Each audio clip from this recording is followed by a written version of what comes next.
present, with the exception of Councilmember Nadolski and Councilmember Stevens, who have both asked to be excused tonight. We'll begin tonight with a Pledge of Allegiance offered by Vice Chair White. Please rise if you are able. I pledge allegiance to the flag of the United States of America and to the republic for which it stands, one nation, under God, indivisible, with liberty and justice for all. Thank you. Thank you. We would ask that you now join with us in a moment of silence.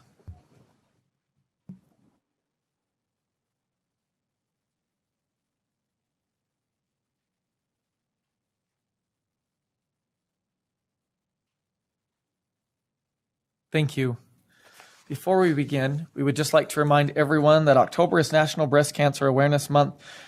Breast cancer continues to take its toll in our community and throughout the world. We encourage residents, schools, businesses, and community groups to recognize the importance of early detection and treatment. We appreciate the efforts of the American Cancer Society, the National Breast Cancer Foundation, and other institutions and organizations that encourage breast cancer awareness and prevention in our community. First on the agenda is we have two recognitions tonight. First is the Make Ogden Purple. And we have Councilmember Heyer to read that. Lopez. Or sorry, Councilmember Lopez. I'll do the next one. Sorry, Councilmember Lopez. That's fine. Thank you, Chair. I really appreciate the opportunity to read this very, very important proclamation tonight. And I would also like to acknowledge the presence and welcome two guests that are here for this proclamation to receive this. President of Weber State University, Brad Morrison. Thank you, President, for being here. And Amir Jackson in the back, I think, the founder of Nurture the Creative Mind. Thank you, Amir, for being here. It is an honor for me to declare October 11 through the 16th, 2021, Make Ogden Purple Week in Ogden City. Whereas since the 1800s, Ogden City and Weber State University have been pillars of the area and symbiotic partners to enhance the community and the lives of its residents. There is a sense of pride to live in Ogden and to be a Weber State Wildcat. And whereas in 2013, the College Town Coalition was more formally established through the adoption of a College Town Charter, which was awarded the Larry Abernathy Award, recognizing the strong bond between the university and city. Together, Ogden City and Weber State University collaborate to pursue economic, educational, recreational, social, and cultural initiatives. This effort creates pride and tradition that binds college and town. And whereas Homecoming Week is a long-standing American tradition that brings communities together to rally behind the homecoming team, this year's celebration will mark the beginning of a new effort called Make Ogden Purple, an initiative designed to encourage the Ogden community to show their Wildcat pride all year long. And whereas everyone from business owners to alumni can show their support, their Wildcat pride in many ways, such as wearing purple or prominently displaying the Weber State flag, the Make Ogden Purple initiative is intended to serve as a visual reminder of the connection between Ogden City and Weber State, as well as a representation of community pride. Now, therefore, the Ogden City Council and Mayor Michael P. Caldwell hereby proclaim October 11 through the 16th, 2021, Make Ogden Purple Week in Ogden City. We express our sincere appreciation to Amir Jackson, the Weber State Alumni Association, President Mortensen, for their work to begin this initiative. We encourage residents and businesses to embrace the spirit of Make Ogden Purple, to unite our community in Wildcat pride. And with that, I would like to make a motion to adopt this proclamation, Chair. Second. Thank you. We have a motion by Councilmember Lopez and a second by Councilmember Heyer to approve this joint proclamation. This is a voice vote. All in favor? Aye. Great. Any opposed? That passes. Thank you.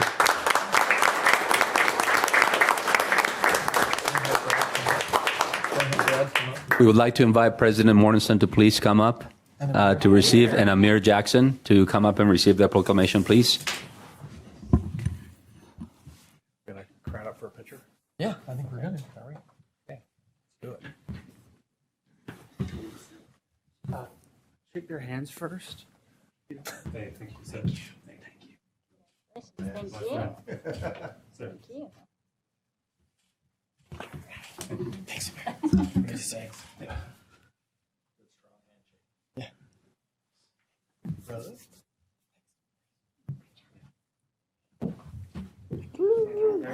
Let me scoot Come over over. here.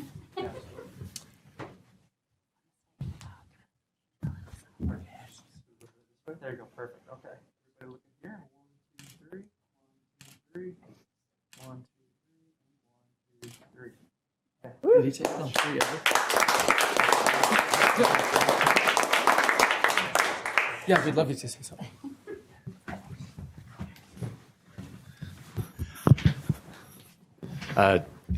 Good evening. My name is Brad Mortensen, and I just want to say thank you very much, Council, and the Mayor for recognizing Make Ogden Purple Week.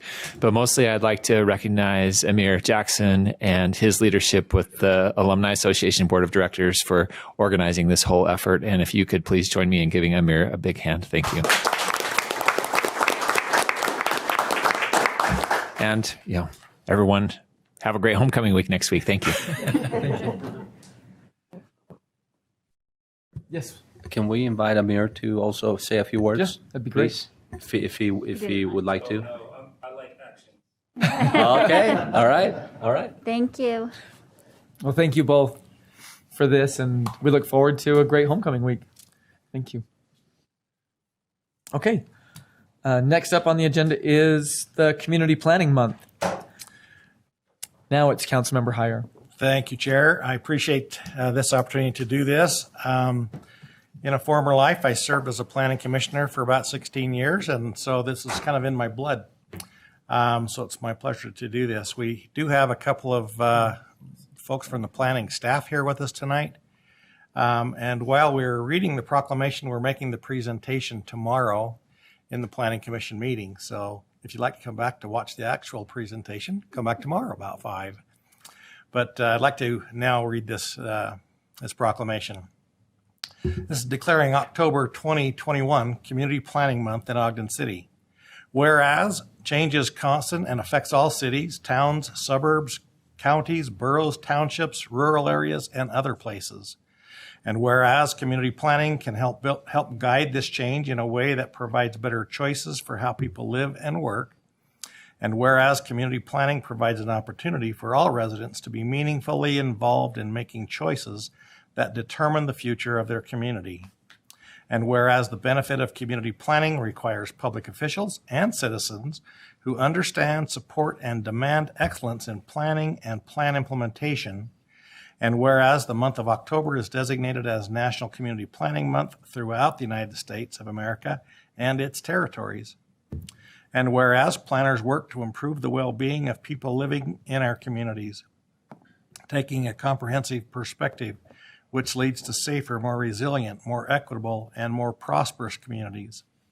And whereas the American Planning Association and its Professional Institute of the American Institute of Certified Planners endorsed National Community Planning Month as an opportunity to highlight the contributions sound planning and plan implementation make to the quality of our cities and environment. And whereas the celebration of National Community Planning Month gives us the opportunity to publicly recognize the participation and dedication of the members of the planning commissions and all other citizen planners who have contributed their time and expertise to the improvement of Ogden, Utah. And whereas the celebration also gives us the opportunity to recognize the many valuable contributions made by the professional community planners of Ogden, which include the city's planning staff, and the city's Community and Economic Development Department, and extend our heartfelt thanks for the continued commitment to public service by these professionals. Now, therefore, be it resolved that the Ogden City Council and Mayor Michael P. Caldwell hereby proclaim October 2021 Community Planning Month in Ogden City. Community Planning Month in Ogden, Utah is part of a nationwide recognition and celebration of community planning and its opportunity to recognize all of the citizens and professional planners who have diligently worked to make Ogden a unique and vibrant place to live, work, learn, and play. And with that, I would make a motion, Chair, that we approve this joint proclamation declaring October 2021 as Community Planning Month in Ogden City. Second. Thank you. We have a motion by Councilmember Heyer to adopt this joint proclamation and a second by Councilmember Lopez. This is a voice vote. All in favor? Aye. Any opposed? That passes. Thank you. We're going to have our planners take a bow. No. We after all of that, we got to have a bow. Come on.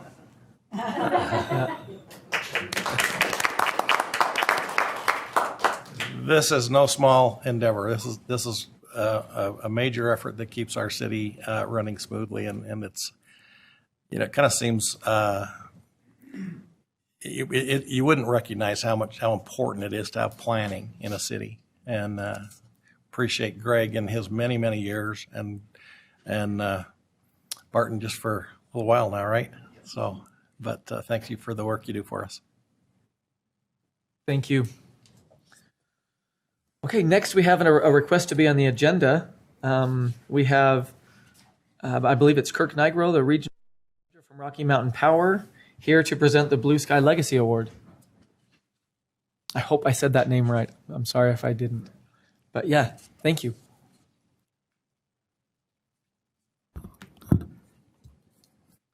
And thank you. And I'll correct, the award will be on the 21st, but we're announcing that you'll be receiving the award. But we did want to make the announcement in this setting. And it is quite an accomplishment for the city of Ogden. And I'm quite excited to be here and make that announcement, and quite an achievement that Ogden is getting this Blue Sky Legacy Award. And I'm grateful to be here on behalf of Rocky Mountain Power for Blue Sky to make this announcement. For 20 years, our customers have come together to support renewable energy through our communities, through Blue Sky. It's remarkable to see the tremendous difference their support has made.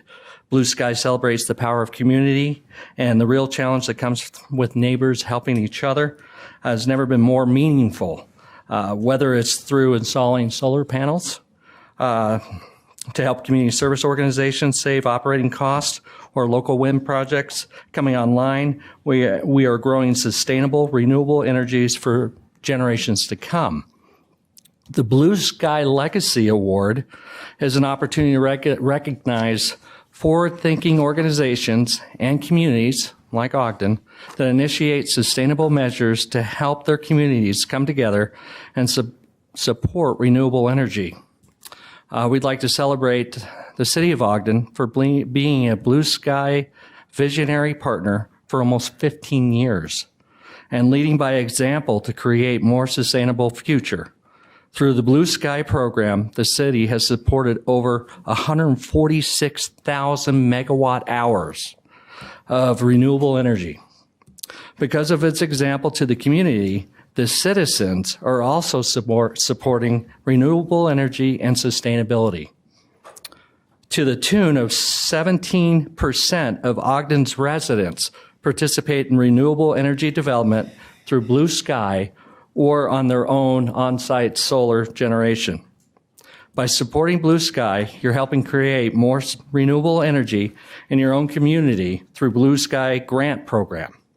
There have been 8 Blue Sky Grant projects completed in Ogden, including the Catholic Community Service Headquarters, the Ogden Rescue Mission, and the Ogden Nature Center.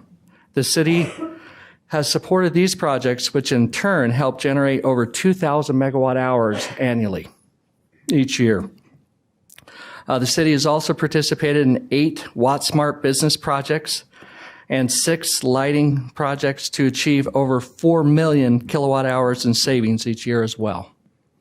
These are incredible milestones, and we're grateful for Ogden, and you well deserving of this incredible Blue Sky Legacy Award, which is the second city to actually receive this award in the state. Congratulations.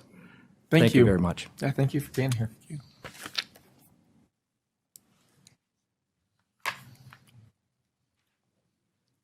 Okay.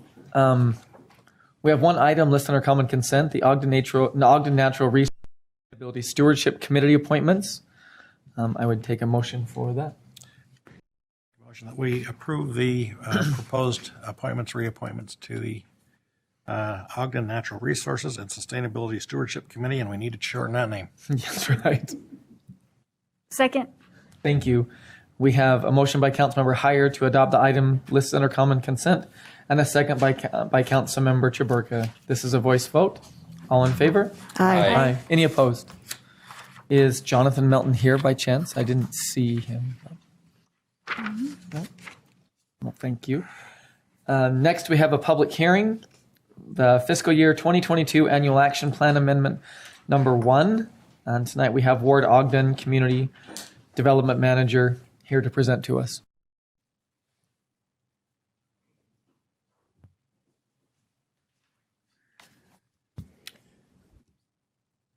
Mr. Chair, members of the council, gotta get my finger registered.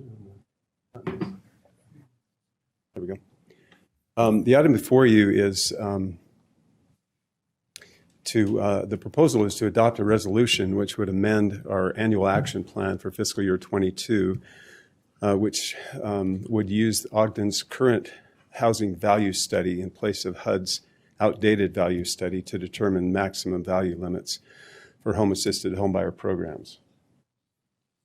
The annual action plan is an application to HUD for funding for the year. Our fiscal year, of course, starts in July of 21 and ends in June of 22. This plan identifies projects and programs that need to be funded. It details a budget for the year. It describes goals, and it has a citizen participation requirement. And the home grant is to benefit low and moderate income households with housing. And the programs that we use with the home grant are the Own in Ogden program, the neighborhood quality neighborhoods, and the community housing development organization projects. The goals for this year are 45 down payment assistance loans and 7 homes to be developed. And in this amendment, we don't propose any changes to those goals. We also don't propose any changes to the budget. This is just to inform everyone what the budget is for the home grant. We have $250,000 in the Own in Ogden program for down payments, and the Quality Neighborhoods program has $876,000. The Chodo is $68,000, and our administrative funds for the staff administration is $86,000. There are some regulations that govern the homeownership activities. There are some income guidelines, some subsidy limits, and we have some underwriting guidelines. The item that we're talking about today is called the Home Affordability Homeownership Limit. And that is where every home that's assisted, all the single-family homes that are assisted through the home grant may not exceed 95% of the median purchase price of the area. So that's the value limit or the price limit. And again, these impact the Own in Ogden and the Chodo and the Quality Neighborhoods projects. The method that's typically used to determine this value is done by HUD, and they use FHA insured mortgages. They also use Federal Housing Finance Agency securitized mortgages, and they draw their data from, it's relatively old. It's from July of 2019 through June of 2020, and then a year later it goes into effect, so June of 2021. And the value limit for single-family homes as established by HUD is $294,000.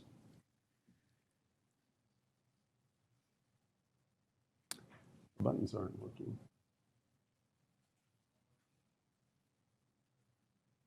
There we go. There's another method that HUD allows us to use that's an option, and that is where the city can do its own market study. And that method would use multiple listing data and from the last quarter of our last fiscal year, the last 3 months, and then for other types of housing, we look back a year just to get enough data to be statistically significant. And by doing this, we're able to raise the maximum price limit for the home-assisted projects, which broadens the window of inventory that people in town can take advantage of through the programs. And because we're doing a different method than has been used in our action plan that we're currently in, we need to do an amendment to that action plan to introduce that different method. We send the study to HUD, and then it's approved. It takes effect upon HUD's approval. The motivation, obviously, as we've said, is that the data that HUD uses is old. It's between 1 and 2 years old by the time we can start using it. Furthermore, we've had rapid price increases. Over the past year, the home price of a single-family home in Ogden has raised 33%.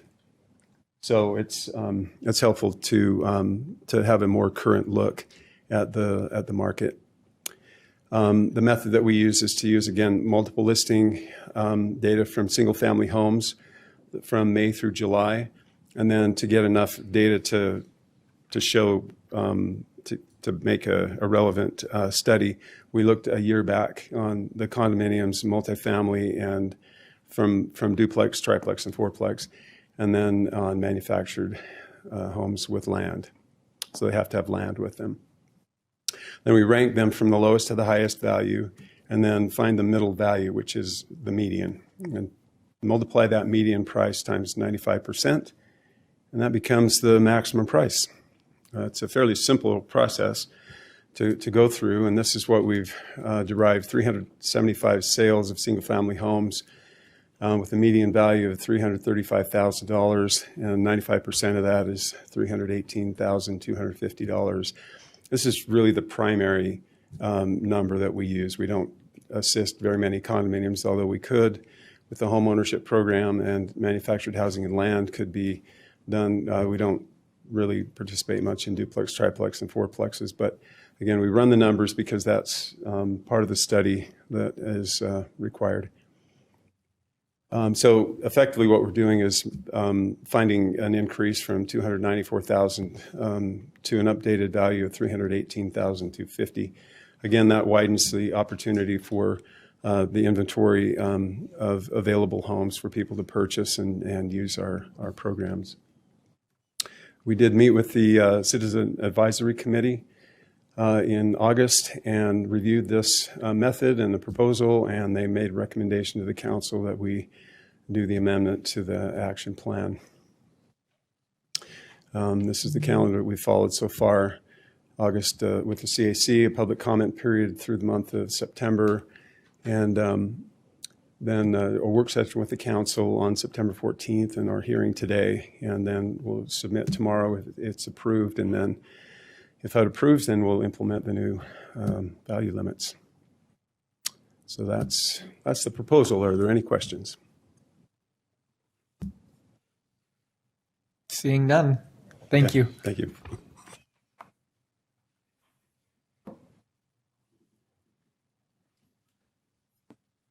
Okay.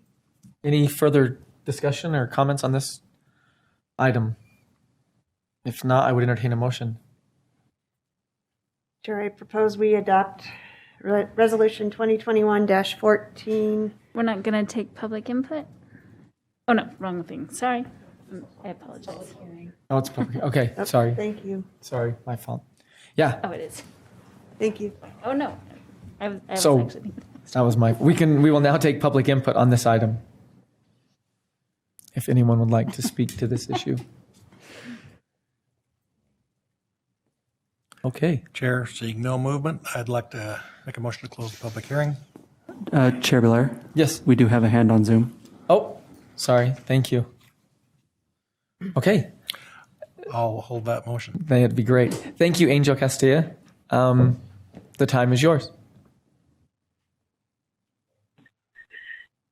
Good evening, Council. Angel Castillo, Ogden resident. I 100% wholeheartedly support this, considering I've been talking to you about raising what the limit is since Andy Beatles and Dr. Jenny Nagy presented to you in 2018 with regards to housing. I think it's really important that we're doing this, and it's exciting, and I'm really grateful. But I want to make sure that we're still considering, as we look at the Own in Ogden program, that we're going to be changing how we build homes. With this goal of 7 homes, we are going to continue to hit it, because in July 2021, the average sale of a single family home in Ogden is $351,000. That's $209.86 a square foot, with an average of 17 days on the market. We need to adjust our code to have smaller lot limits, smaller setbacks, so that we can allow people to invest and build prosperity by purchasing in Ogden. So I beg you to please continue to consider how we can build more smaller homes with the limited property that we can purchase. Thank you. Thank you. Any other public comments?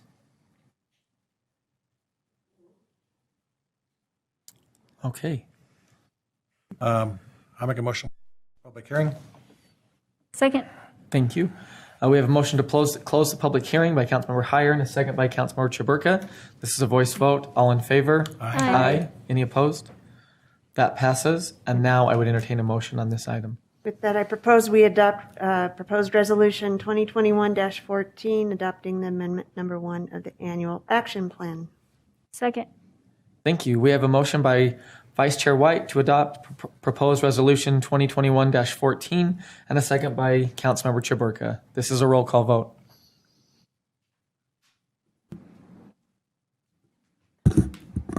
Councilmember Chaburka, Aye. Councilmember Heyer, Aye.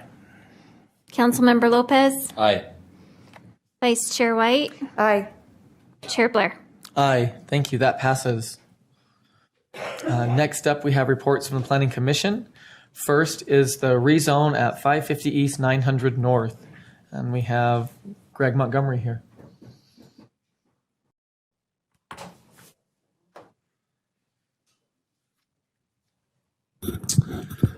Chair and members of the council, the Planning Commission reviewed a petition that was filed to rezone a parcel of property along 900 North. It's a old LDS church site, and the petitioner is asking it to be rezoned from R16 to R3. Let's see. There we go. Here's the location of that property. To the east are single-family homes. To the west is a care facility. To the south are townhomes, and then to the north is a mobile home park.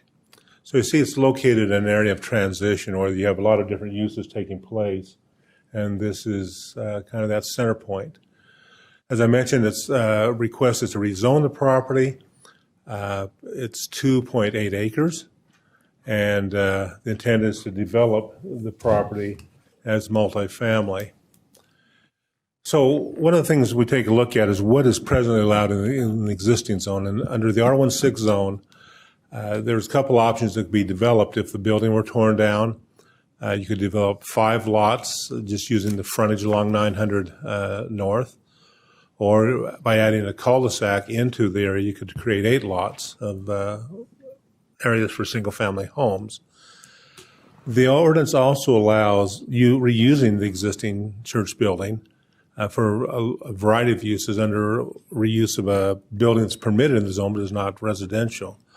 Such uses as a nursing home, professional business offices, even 20 dwelling units, converting the existing building into that could take place without any zoning change. Under the proposed R3 zone, there's a variety of things that could also take place. R3 would allow a 59-unit apartment building, assisted living, nursing home, single-family, duplex, fourplex development on the property. The intent of the petitioner is to develop a group dwelling here, meaning more than one building be proposed to be townhomes of 40 total units on the property. And so this is the proposed concept plan the developer had submitted, saying this is what his intent is of rezoning it to R3 and to have that type of development take place. When the Planning Commission takes a look at these types of projects, the first thing they look at is the general plan policies regarding zoning. And a couple of the key criteria are setting definite edges and buffering between zones. That buffering being taking place in terms of fences, types of uses that exist. They also look at the zoning. Does it reflect the character of the area unless the area is in transition? As I mentioned, the area around this is mainly all developed out, with a mobile home park to the one side, the single-family homes to the other side, the townhomes to the other side, and the care facility. So there's really no other development taking place in the area. This is kind of an infill type. So it's saying, is this request being consistent with that character of that area? The other standard that's in the ordinance that the Commission looks at is that the zoning be the same on local streets or similar. In this case, it's RMH1 mobile home to the north across 900. And then, as I mentioned, this is R16. So those are some factors that they take a look at. They also take a look at, is this area transitioning? Does this go from a higher density, which may be along Washington Boulevard, transitioning down to something lower as you get more into the neighborhood? And then does this concept for development reflect the overall neighborhood character and how residents interact within those neighborhoods? As the Commission talked about these items, even though you do have an R4 zone along Washington Boulevard, and this will be decreasing the intensity to R3, there is some consideration that does the nursing home and other uses act as that transition from that R4 down to the R1? And does the fact that with it being a church building, it kind of is an activity area that is, not a consistent use, but the other uses on either direction, whether it be single-family homes in the R1 zone or the single-family homes in the R4 zone, have more of a consistent activity taking place. And so this is kind of a, if you will, a less intense use in terms of existing uses of the nursing home and the church from what normally you'd find in the neighborhood. And so does that dead space, does rezoning that create more activity taking place and linking between the different residential neighborhoods? So one of the things we took a look at then is the existing zoning. As I mentioned, the uses that are to the west and to the south, those are both zoned R3.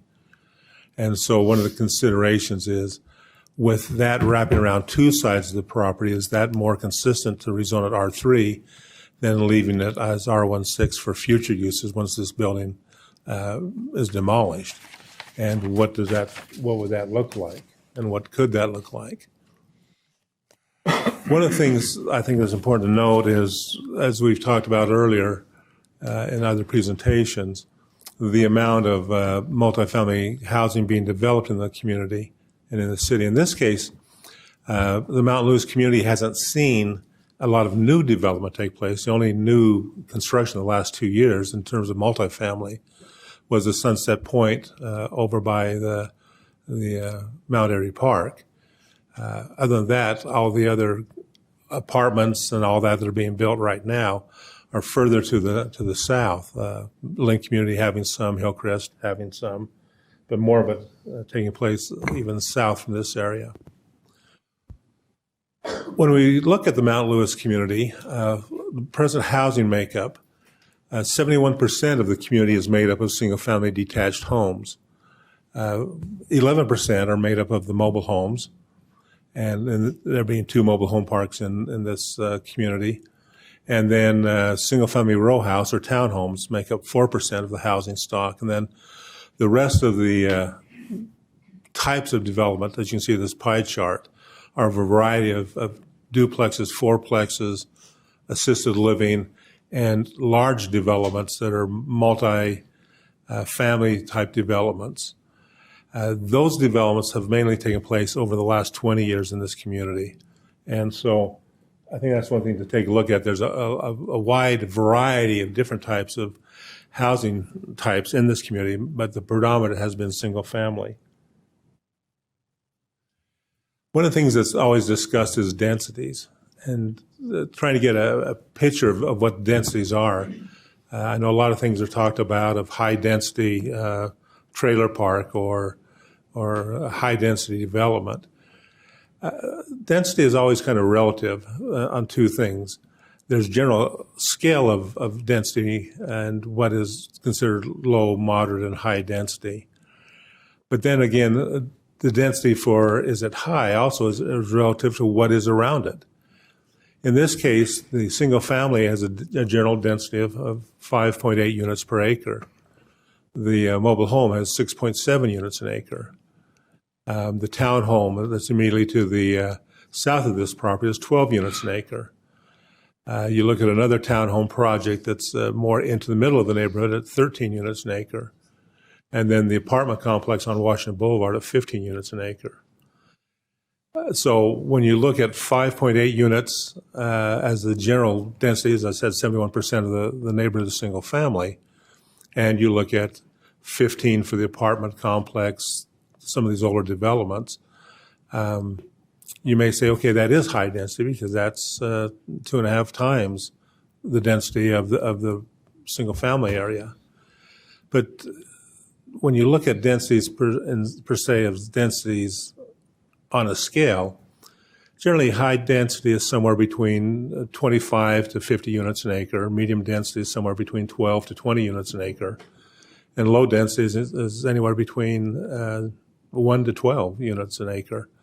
So the reference of the high density mobile home park is it's not much different in density as the single family homes, 0.9 units an acre.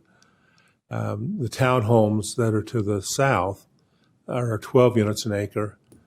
And so you look at that being a boundary along this property and say, okay, what then makes the boundary line between the single family homes and the other uses? So that's one of the considerations that are made when you look at is it appropriate to rezone the property or do you keep it as R16? So we looked at the prevailing character of the area. And again, as I mentioned, it's predominantly single family for the general community. And in this case, the east and a portion of the north are single family also that abut this property. And the Viking Villa mobile home park, again, is a single family, though it's not traditional single family detached lots, it's still single family units done as the mobile homes. And so kind of looking at the various characters of the development types. Also, again, what is the appropriate edge where two sides of the property are wrapped around with R3 zone and the back of the homes along Jefferson back onto both R3 and to the church property or the former church property. Is it better to create the edge along that back of the homes? Or do you use the existing edges created with the R3 zone as that appropriate edge? Would multiple family then add additional buffers and screening that a single family home was not required to have? Those are questions that the Commission discussed in terms of what are the appropriate edges for zoning. And how do you keep a consistency of not having those different jogs take place in the neighborhood? The question of zoning on the same side of the street. Again, the mobile home, the Viking Villa versus the church, the transition, all those items were part of the discussion of the Planning Commission. And the final determination the Planning Commission made in their recommendation to you is that really the back of the homes along Jefferson become that transition area or the boundary or the edge of between the R1 and the R3 zoning, and that seemed to be more consistent in keeping that continuity along that area. So the Planning Commission has recommended to you on a 6-0 vote to recommend approval from R16 to R3. Questions you may have? Chair, I have one question. Yes, please. Greg, when you were talking about the DUA, I think that's what it's called, the 1 density. units per acre. What would the proposal for the townhomes for this area be? Or do you know that off the top of your head? Okay, so if you had the 40 units that they're proposing, that'd be somewhere around 13.5. Okay, thank you. Which is the zoning that would keep these as single family? Well, the present R16 is, I was just going to go back. Oh, I went the wrong direction. There. The R16 zoning would keep it single family development, and that's where potential options would be, 5 to 8 single family residential lots could be developed on the property, or reuse of the church building to other uses. So under the R16, that could take place. Thank you.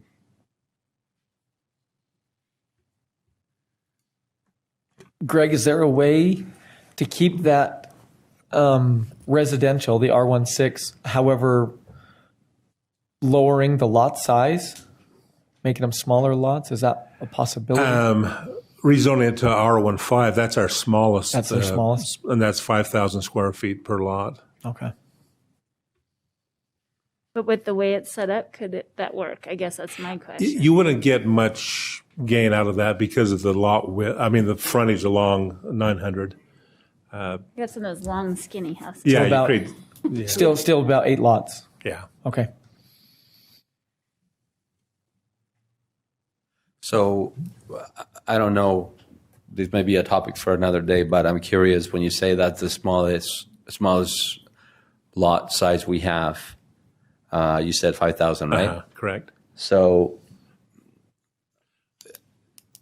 have we ever considered something smaller than that? Are there other areas of the state that do smaller lots, single family lots than that? I'm just curious. Well, we have smaller lots in Ogden. South the East Central is a 4,000 square foot lot. Okay. But again, this is not in East Central, so it doesn't have those same characteristics. You look at the homes in this area and trying to keep those same characteristics, they really are around 6,000 to 7,000 square foot lots.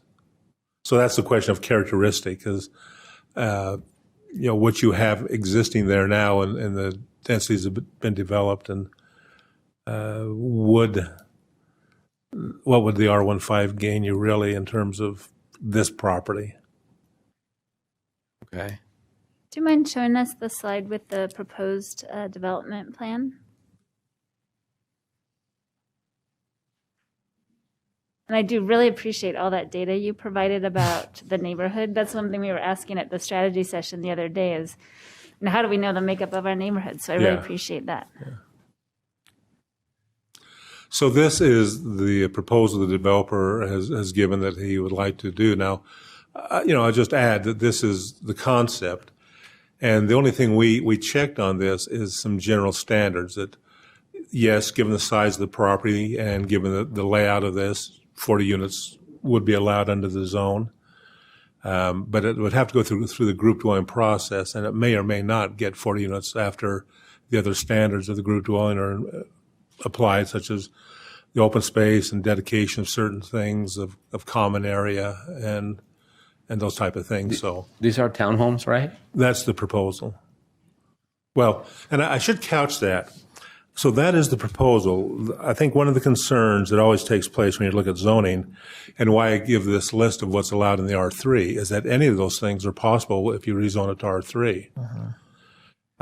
If you don't have a conditional overlay saying if it were not for this specific project, we wouldn't rezone it this way, then you realize that any of these things could take place. If you rezone it as a conditional overlay and you say, we're rezoning it and it's only going to be for townhomes, this and this and this standard, that is always one control that you do have. That's not what the petition is, but that is always a control you have if you're looking at any consideration of anything more than single-family lots. How tall? But if you just do R3 in and of itself, you open up all those options. It might be in my packet, but I just don't remember. How tall could an apartment building be there? Well, in the R3 zone, there is no height limit. The distance from property line is determined by once you go over 35 feet, which is a typical single-family home, excuse me, 2.5-story single-family home, then the setback increases on a 1-to-1 ratio. The higher you go above 35 feet, then you have an additional foot setback, keeping that 1-to-1 ratio moving away from the property line. But it still doesn't limit the height of the building. So, Greg, going with this, with the townhouse or the townhouse plan, 40 would be the max he could put on there. You're thinking, Yeah. It hasn't been through the group dwelling. But it hasn't been reviewed. But, Yeah. but based on the area calculations, 40 is 40 what- would be the max. There might be a few less, but it wouldn't be more. correct. Correct. Okay. And the project right behind it, how many units are there in that one? 24. 24. But this is a bigger lot. Yeah. Are those townhomes too? Yeah. They're a mixture of 2 and 4 unit. Yeah, they work more like a duplex would. They're ground to top, all one unit, so they're not stacked on the top of one another. Yeah, I mean, that's my biggest concern is the height of a possible apartment building. I'm just not sure how Yeah. that fits into the community.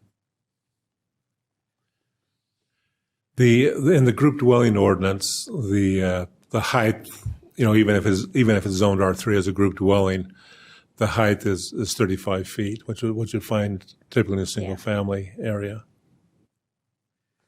I'm having a hard time wrapping my head around exactly how these smaller single-family lots might not fit with the layout of the neighborhood. I mean, I get just from a simple, from a simple point of view, it's just. Just a smaller home, a smaller lot, a smaller home, Right. and I get that. Do not look like this. But in my mind, what I've been thinking about is that, They're just 2 and it's hard to talk about it here because this is kind of related to the conversation we had at our strategic planning meeting about housing, which is a long, long conversation that we have a hard time really coming to agreements as to what we should do. And a lot of the big cities are coping with the same concerns and issues, which is just how do we create affordable housing and all that stuff. So it's hard for me to address that here without going too much into the larger problem. Yeah. But, I think that what the residents in that neighborhood are thinking about is, preservation of the neighborhood for single family. And then what I'm thinking about is I agree, but why can we now start thinking more progressively as far as, thinking about smaller size lots so that we can have a few more homes, single family homes in these smaller size lots. So maybe I can answer. I pulled a slide up to just kind of help because this is just a limited parcel. I mean, it's surrounded on all sides by development already. And a smaller lot, while it would have a smaller lot frontage because of the depth of this, it's still not going to be a 5,000 square foot lot. It'll still probably be a little less than half an acre in size. Even though the zone could be R15, all they do is reduce the front width, but because of the depth of the lot, unless you put an option 2, another public street in, and at that point, as you do that, again, to get the cul-de-sac and then still the overall width, you still may say, okay, we're going to reduce the lot frontage, but your lots are still going to be 8,000 to 10,000 square feet in order to all face the road. And so while an idea, it says, okay, R15 is smaller lot, because of the consignment of the shape of this property, your lots are not going to be smaller. Just the lot width will be smaller, but the total square footage will still be, of the lot, a half acre, or if you go the other option, 10,000 square feet. Yeah. And that's, like I said, because you're not dealing with a whole blank slate. It's all developed around it, and the depth's already set. Mm-hmm. Thank you, Greg. With a conditional overlay, I based on previous discussions, I know that an apartment building is not welcomed. Mm-hmm. So if we were to rezone this at all, and we did a conditional overlay, what would that conditional overlay look like? Would it be a certain number of townhomes? Would it be just conditional overlay as long as it is townhomes? Conditional overlay as long as it's this or that? What? Well, I think it'd be those things that you feel are appropriate, that this is why you'd consider rezoning it. What are the factors? Is it height being one of those issues? Is it setback and open space, from the other properties? Is it, again, that it is a townhome only? Okay. Not because, again, a group dwelling could be a series of fourplexes too, Mm-hmm. and they could still fill that up as a group dwelling, but it wouldn't be a townhome or single family row house, whatever terminology you want to use. In other words, you live all the way from ground to roof. Okay. So setting those stipulations would be one of those considerations. You always can set a standard saying, well, even though the zone will allow these many units, these are what we feel is appropriate. Okay, that was my. Those are different Yep. characteristics that you could do if you consider that. Thank you.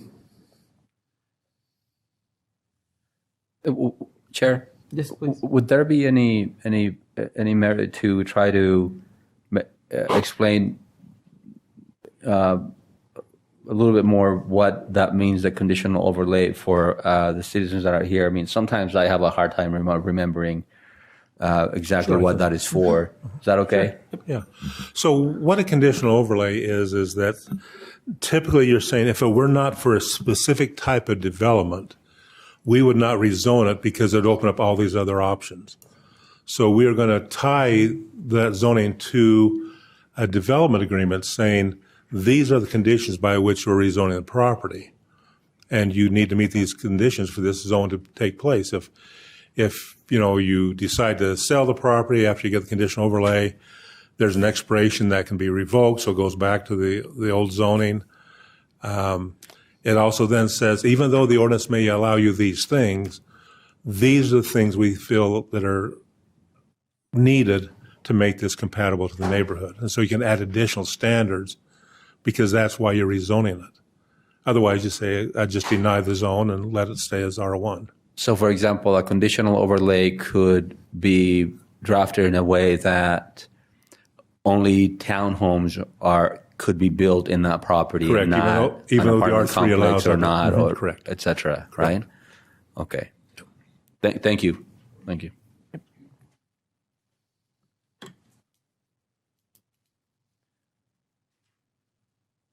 Was that the end of? I just Yours, questions, John? yeah, whatever. I'm just following your questions. Yeah. Are there any more questions for Greg? Okay. Awesome.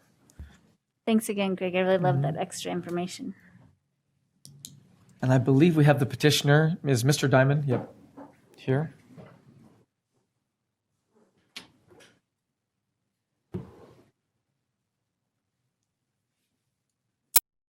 I'd like to thank the mayor and the council for allowing us to be on the agenda today. I'm a little introduction on myself. I'm born and raised here in Weber County, grew up in Pleasant View, and my grandfather was actually the assistant to the mayor and chairman of the planning commission way back when, and my father was the mayor of Pleasant View City, and I've been on the city council and planning commission out in Plain City, so I appreciate your And thank you for your service and working on trying to make the best decisions for the city. And I see where your concerns are coming from. But I'm a banker by profession, but I've done a few developments on the side. I was the developer, one of the developers that developed that multi-story apartment project there on 2nd Street in Washington. It's called The Lofts at 5 Points. And I was one of the partners on the developments that's on the townhome project out to the Weaverview. We call it Weaver Mountain View Townhomes out by the fairgrounds.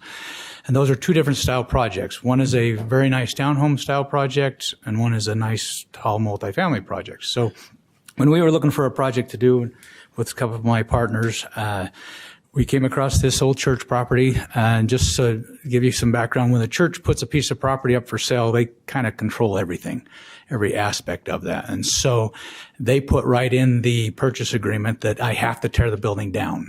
Even though the zone, like Greg pointed out, would allow that building to be used for other things, the church put that right in the purchase contract that I do have to tear the church down. I have 120 days to demolish it. So I don't have the option of using it for an assisted living facility or dance studio. Some of their buildings, they do allow that type of thing, but for some reason on this one, they said it had to come down. And so then we looked at, before we purchased it, and said, okay, what is the current zoning on the property?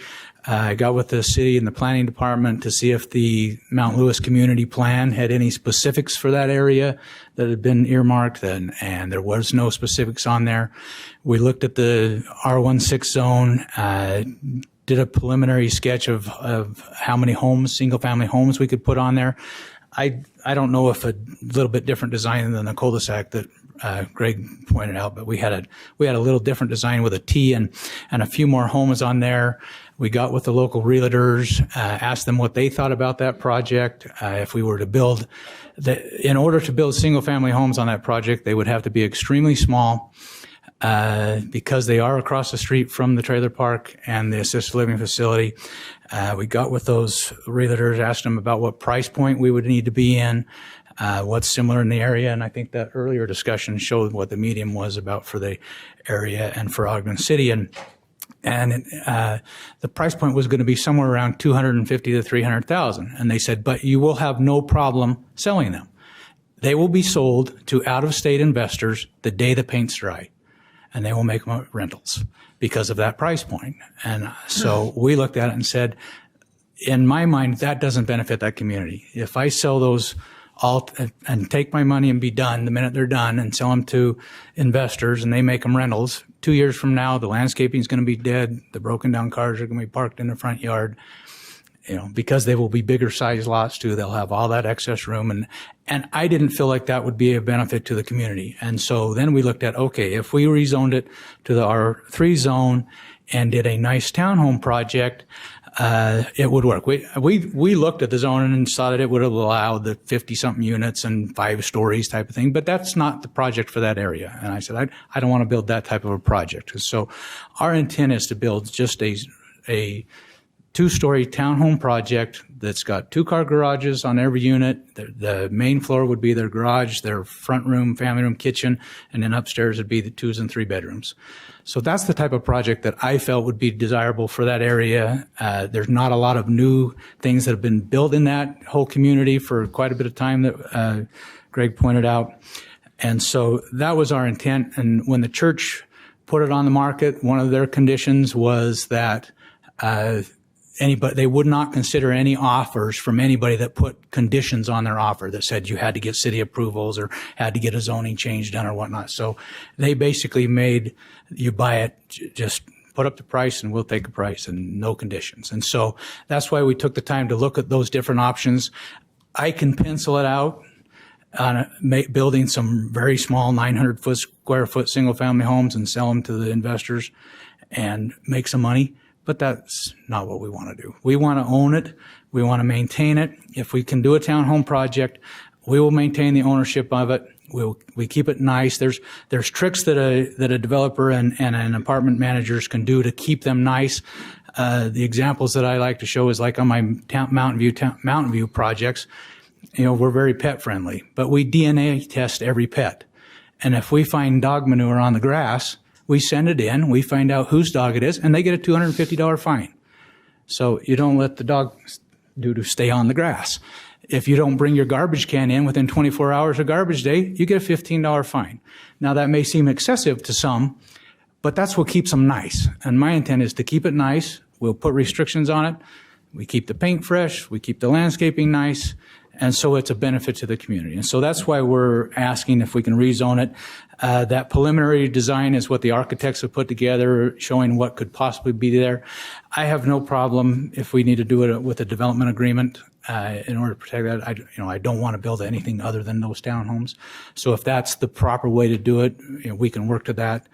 And so it would just stay as a townhome project. But that's what we're asking the council to consider for us today. And I'm old school. I hate seeing us tear that church down because there was so much neat stuff in it, so much wood in it. So we've been slowly letting people repurpose some of that, the chairs and some of the wood and the hardwood floor they're making tables out of and that kind of stuff. But it is a little bit tough to see us tear that church down. But we were able to, I think we had a little we opened the time capsule a couple weeks ago and got some real cool stuff out of there. And so that was kind of neat. And I think they're going to display that here soon in some type of a church event. So anyway, I appreciate your consideration. And if you've got any questions, I'd be glad to try and answer them. So what's the, thank you so much for your presentation. What is the assurance that these townhomes won't be sold? You're saying, you will maintain them and do all that stuff, which sounds very nice. I'm just wondering how it works that if they were to be sold individually, then I guess it would be similar to investors buying the single property homes. Well, we currently only have one tax ID number. And so if I was to sell the project, I would have to sell the whole thing as a complete project. It would be a whole nother procedural thing for me to go in and individually tax ID those into 140 or into 40 units so that I could sell them as individual units. And if you did that, then you would have to do a homeowners association to maintain the open space and all that. But right now, we're not asking for you to rezone it into No, and I understand that. I'm just wondering because I don't know how that works.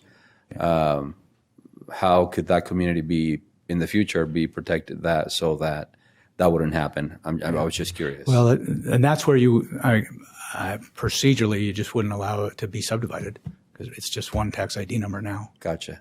Thank you.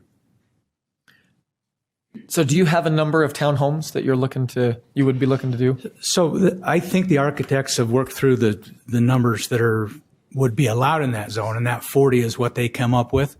We'll work very closely with Greg's office and the planning department to see what fits, and if we've missed something and whatnot, it wouldn't go over that 40. Okay. The layout, the way that the property is laid out in size-wise, that concept works with the kind of the double T layout. Our intent is to have as much open space as required. There will be dog parks.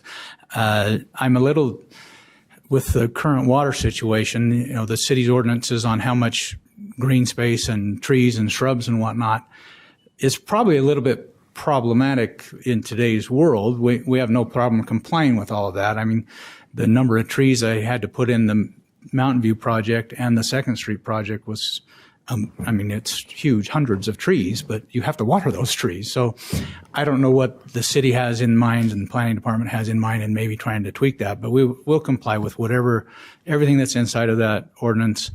If we need to work directly with planning and to come up with that, if you decide to do some type of development agreement that just allows the townhomes, the two-story townhome, and it includes also some landscaping issues, then we can work with that. Okay. Thank you. Any other questions for Mr. Diamond? Yeah, I do. I saw the proposed layout, and I'm looking at the satellite view of the maps. And the property that the church currently sits on looks to be maybe, in comparison to the size of the townhomes that are directly to the south. There's 24 units there. They're also very dense. I don't know how you're going to get 40 plus a dog park plus those other amenities that you propose on that plan. How are you going to do that? Well, you can see the overlay. Greg showed you that, and they're dimension-wise, they do fit in there. They do have all two-car garages. They're all approximately 1,000 square foot in living space. The dog park there is in the grass area that borders the fence with the property to the south. The retention ponds, the landscaping features. So, I mean, it fits. Yes, it's tight, but those units fit. So, I don't know how big the townhome projects are that's to the south of it. I don't know what their square footage is. I mean, the Mountain View ones of course, wouldn't fit here. They're huge. They're 1,400 square foot units. And so that particular project wouldn't fit this many here. But based on this demographics and this market area, the market analysis we did show that we needed to stay smaller so that the rents could be affordable. I mean, I don't want to have to build a project that takes $1,800 a month rents. That wouldn't fit that neighborhood. And so these will be smaller units. They'll be 900 to 1,000 square foot with their two-car garage. Okay, thanks. Okay. Thank you. Mm-hmm.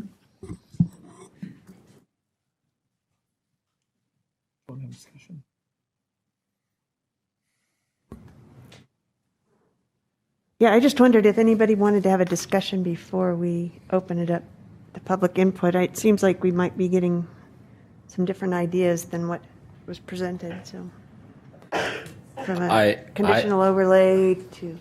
I ask all the questions I mean, between the questions you ask and that I ask, I got everything I needed. I'd love to hear from the residents because that might help me,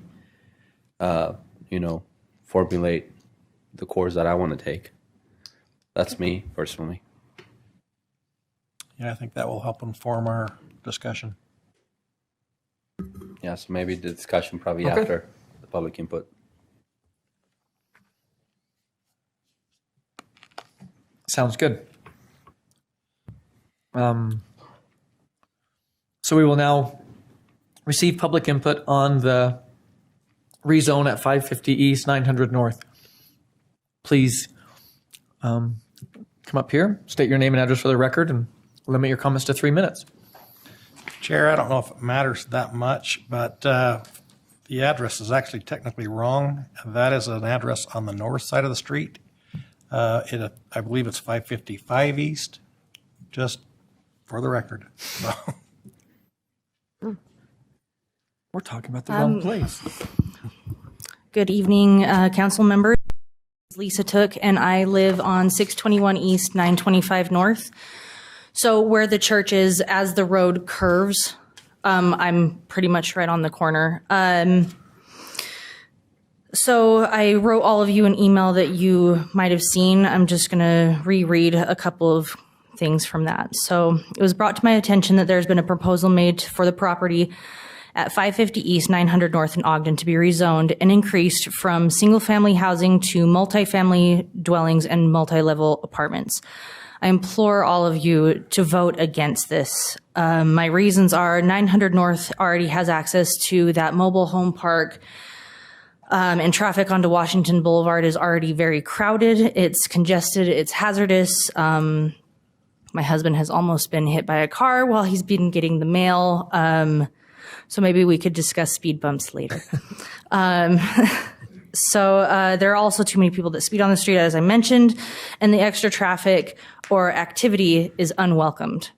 We absolutely do not need nor want multi-level apartment complexes, multifamily dwellings, crowding it up even more. Even 40 townhomes is too much.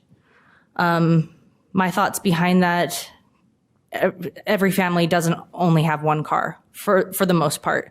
So you got to think 40 people moving in, double that, that's 80 extra cars on the street and more if they have teenagers that drive. Rental apartments do not increase neighborhood home values, nor do they create pride of ownership or longevity. But I think with talking about the townhomes, that would create a little bit more longevity. I've lived in Utah my entire life, and I'm tired of seeing developers come in and bully their way into making every free piece of land a crowded, congested space, all for the sake of greed and stuffing their pockets with money, with no regard to how this affects the hardworking people who live in these areas. we could use nice affordable homes or patio homes in this area, not apartment complexes, but as it was addressed, we could use townhomes, just not 40 of them.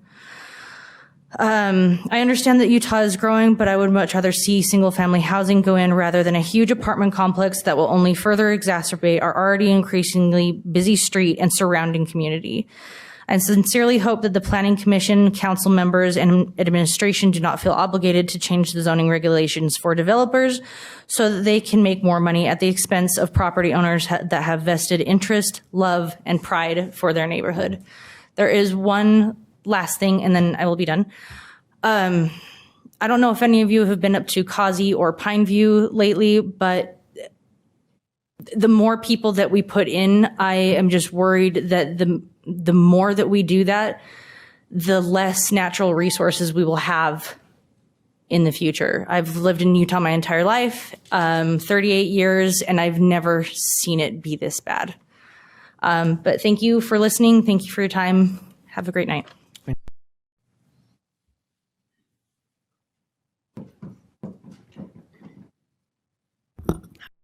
My name is Rebecca Hansen, and I live at 933 North Jefferson Avenue. I work in city government, county government, so I can appreciate the push to develop and to make a community better. But as far as this particular area goes, a new housing development isn't really what we need. I did send a wordy email to all of you this afternoon, but I also showed a picture of the parcel map of our area, and it is highly dense. It's very densely populated. There's a lot of houses and then the trailer park, and it's a nice trailer park. I have no complaints against it. There are just a lot of people in the neighborhood. There's a lot of children, and I also have concerns about traffic, and the one entrance that we would all have off of 900 North is on Washington Boulevard, and a lot of us turn left, and then it shares a left turn lane onto Larson, which doesn't have an arrow to turn right, and then also with the Exxon. So there's a lot of collision risks, and there's a lot of there's also a lot of children in that neighborhood as well, and a lot of traffic already is just a worried increase. But I feel like that the space that's available in our area could be allocated to something more useful. Community center, a library, a school, something that would kind of help elevate the neighborhood, rather than put in brand new fancy townhomes, which would be a stark socioeconomic contrast to what is already present in that neighborhood. And so I think attention turned to that lot would be something that in that already densely populated neighborhood could, share a park, something like that. But more people is not what we need. And townhomes are not necessarily what we need. And so I hope you would take that into consideration. And thank you for your time. Thank you, Rebecca.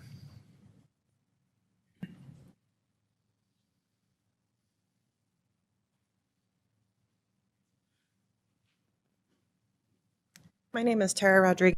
My address is 587 East, 825 North. I live in the townhomes that are directly south of this property. Our main concern right now is with, like was stated, 40 units. You're looking at 80 vehicles plus. Every single one of those vehicles almost will be doing their headlights directly into our back windows. We would like to know what is going to be put in place to help protect our privacy, as well as all 14 units on the back of that. All of their lights for their driveways and front doors are going to be coming into our area as well. So right now we have been living there with the church where maybe we had traffic once a month or once a weekend. So this is a huge increase in traffic, a huge increase in noise. 40 people, 40 homes in that little area. That's a lot. I mean, our lot is, it's not quite as big, but it's about the same size. And we have 24 units. And trust me, our neighbors are close to each other. I feel it every day. So to have 40 of them in there, that it just seems excessive. As well as the idea of a place for the dogs to go to the bathroom on our property line. Yes, I understand you said that you're going to do DNA testing and stuff, but that doesn't mean it's not going to stink at some point.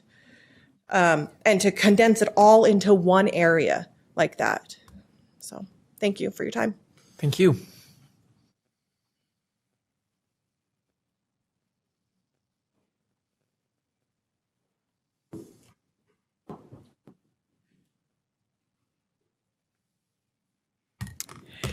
My name's Aline Evans, and I live at 618 East, 1050 North, and I appreciate Greg's presentation, Greg Montgomery's, and also the information that Mr. Diamond has shared on his development.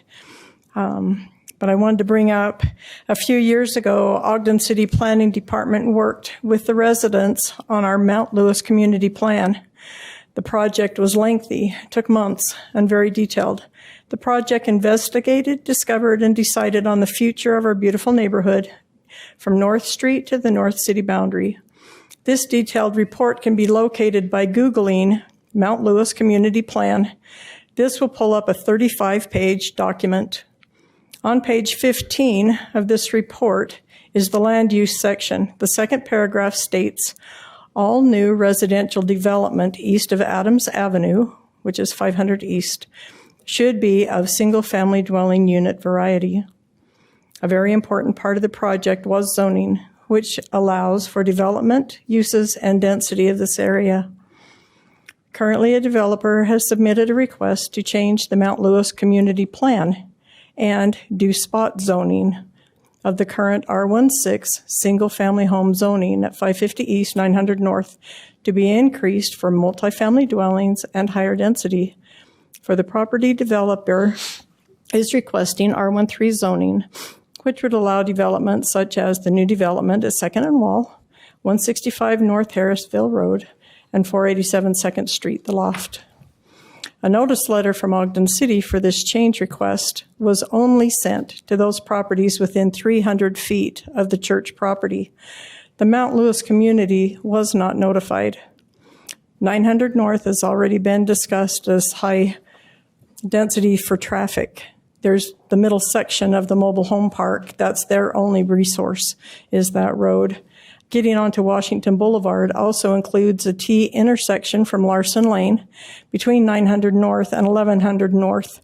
It's extremely congested, hazardous, and has been deadly numerous times already.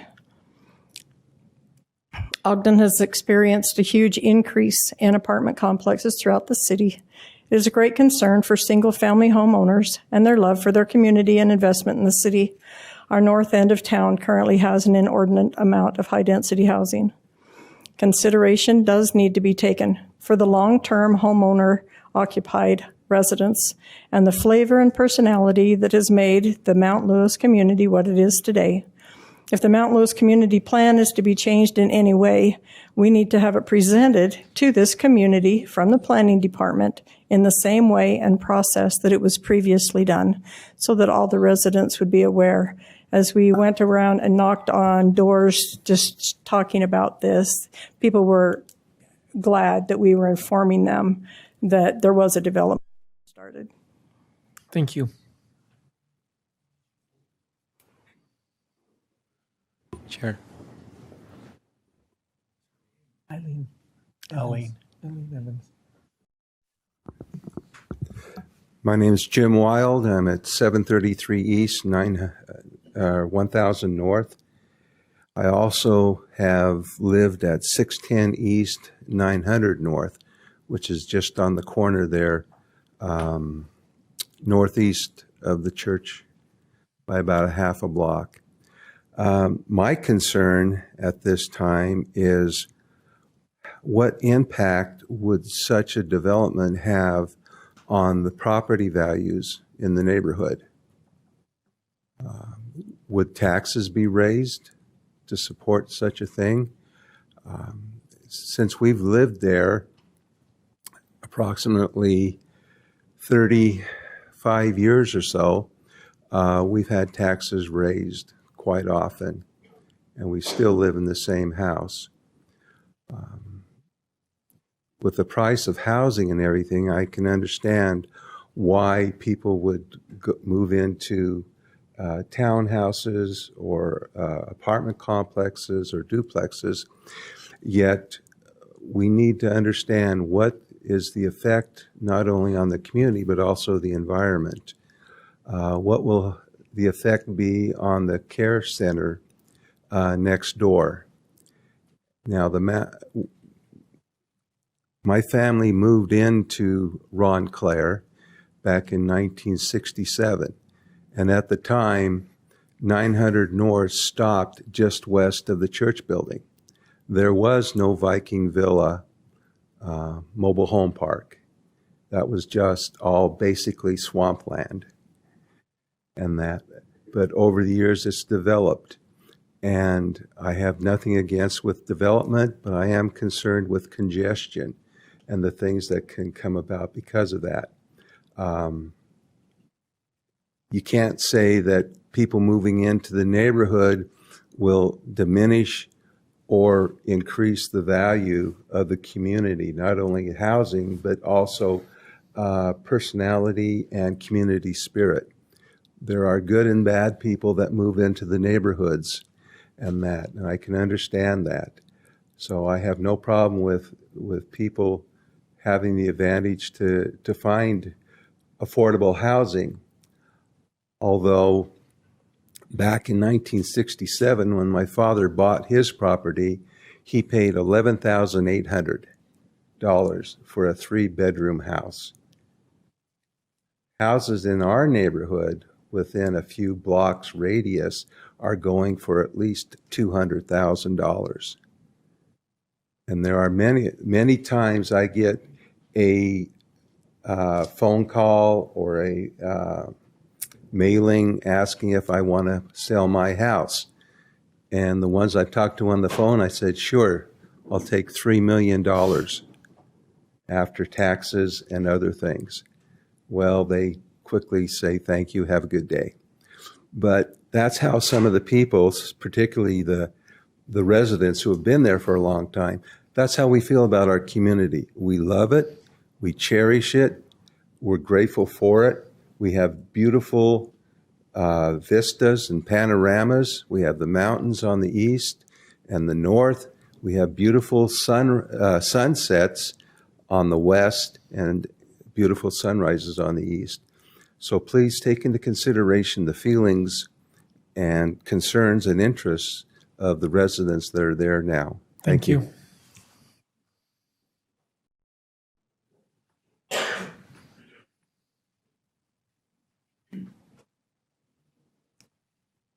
My name is Kristen Garrett, and I live at 512 North Jefferson.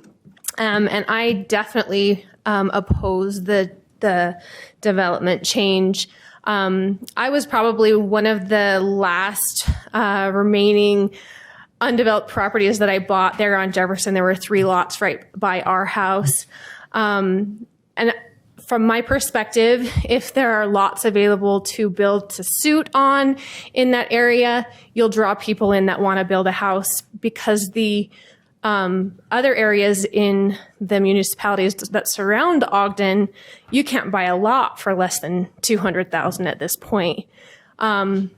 So really, I think if we want to get people to come into the area that have longevity, it needs to be a single family property that's available. And I understand that it's likely that we have some investors that come in, but it won't be all 8 homes that are bought by investors.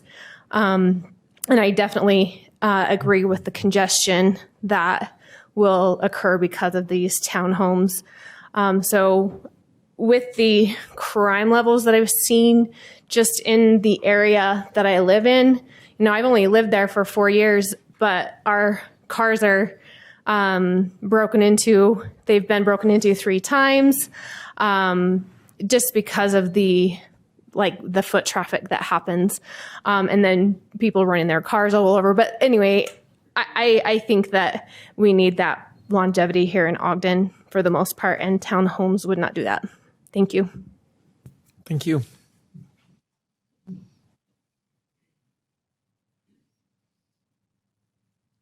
Hi, my name is Donna Wilde, and I live at 733 East, 1000 North.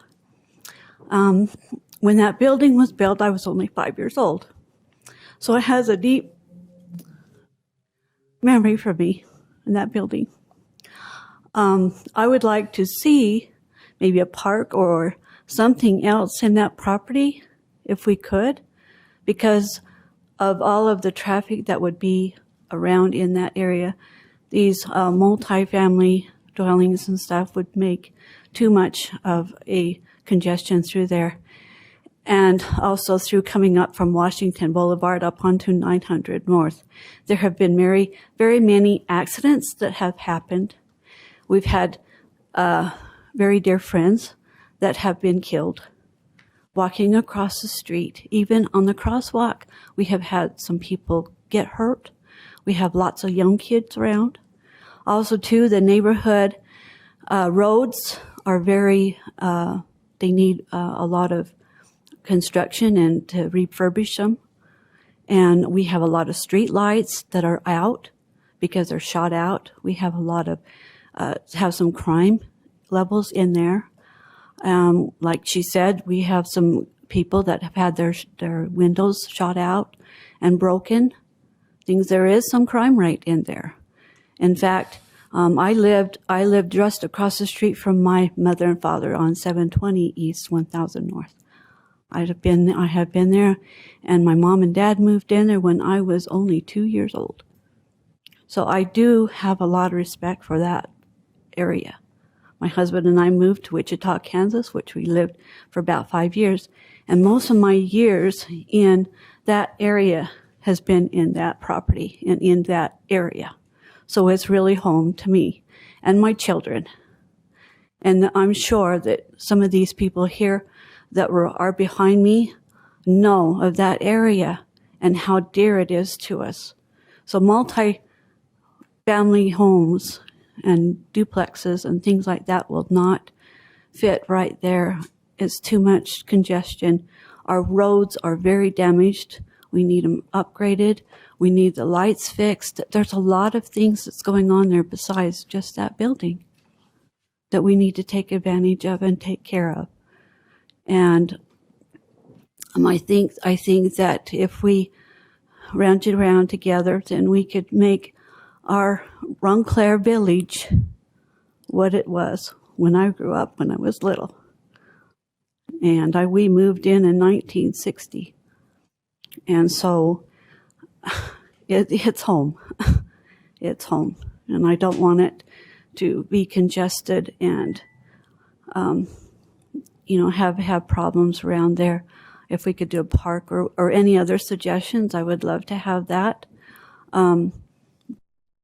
Take in consideration of the things that we are asking for to make our areas greater and to make them livable for our children and grandchildren. Thank you. Thank you. Thanks, Donna.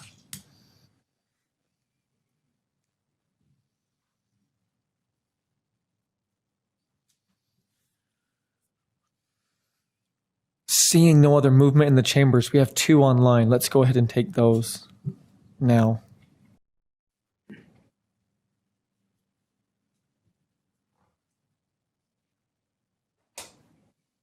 Okay, we have iPhone 11 who would like to speak on this issue also. So go ahead, just state your name and address for the record and limit your comments to 3 minutes.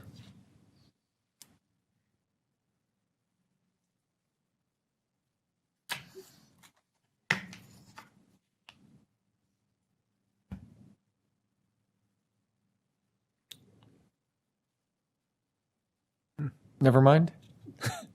They go away? Maybe you guys said all their comments, so they hung up. Okay, any other comments from... There's another one. Oh. Line there. Oh, there's one. We'll go ahead and take comments from Sebastian Benitez. Go ahead, Sebastian, the time is yours.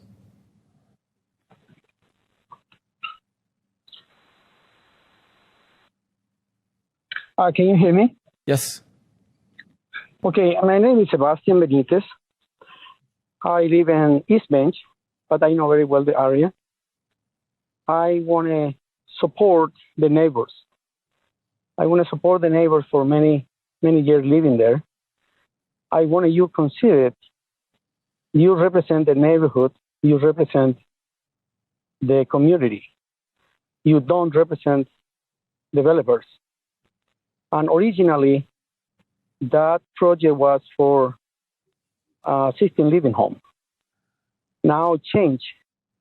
I want to know, I want to see, I like to see the contract or the agreement when that person bought the property with the church and with the agreement. And I want you please represent the community in your decision, and I will respect so much. Thank you so much. Thank you.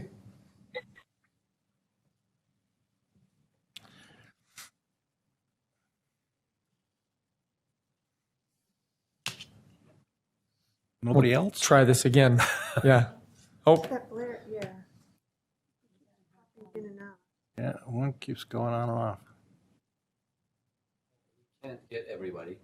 if there's somebody from the chambers that would like to talk on this issue, feel free to come up.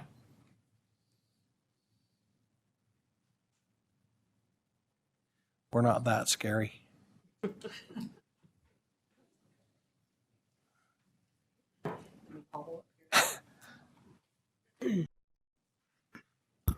Hi, I'm Connie Ray. I live at 941 East, 1100 North. And when we first bought our house, 1100 North didn't even go all the way up to Mountain Road. So we thought, this is great. There's going to be not much traffic. And then they put the road all the way up in there. And we've loved living there. But now it's getting so hard with 1100 and Larson Lane and 900 North. It's hard to get on Washington Boulevard. So you have to go clear down to 2nd Street if you can get through there, and go to the light that's down there across right there by Lowe's. As I've been walking around lately, I've been talking to some of the neighbors, and some of them are brand new families that have just moved in, and they said, we love it here, but we hate the traffic. And if we would have known the traffic would have been like this, we never would have bought our home. And that hurt me. And I thought, how sad, because we do live in a beautiful area and we have some awesome neighbors. But to hear that, that really broke my heart. And I understand. We have seen so many wrecks on 1100 North and Monroe that it's just sad. And if you don't believe me, call the Saunders boys that live on the corner. They've had their house hit with cars and people in their yard, cars up in their yard. And there's always fire department or someone down there because there's been a collision there at that intersection. Also at the bottom of 1100 North and Washington, there's been a lot of wrecks there. And recently there was a fatal one. So, you know, now that 1100 North goes all the way through to that little strip mall, it's hard to get across the road because you don't know if half the people don't know how to use their blinkers and they don't know if they're turning left or right or if they're going straight through. And so there are a lot of wrecks that are right there too. But to get down on 900 North, people park on both sides of the road. And sometimes you can hardly get down there if there's another car coming the opposite direction as you. To have 40 units put in there, I don't think that's a good idea.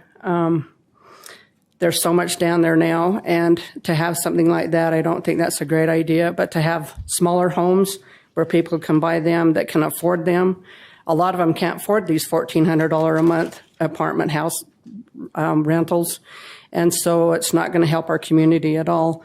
But I just want you to know my main concern is for the traffic and all that's around there, because you can't hardly get on the road at all. You have to take your life in your hands to get on the road, and that's not a good thing. Thank you for your time, and I appreciate it. Thank you. Thanks, Connie.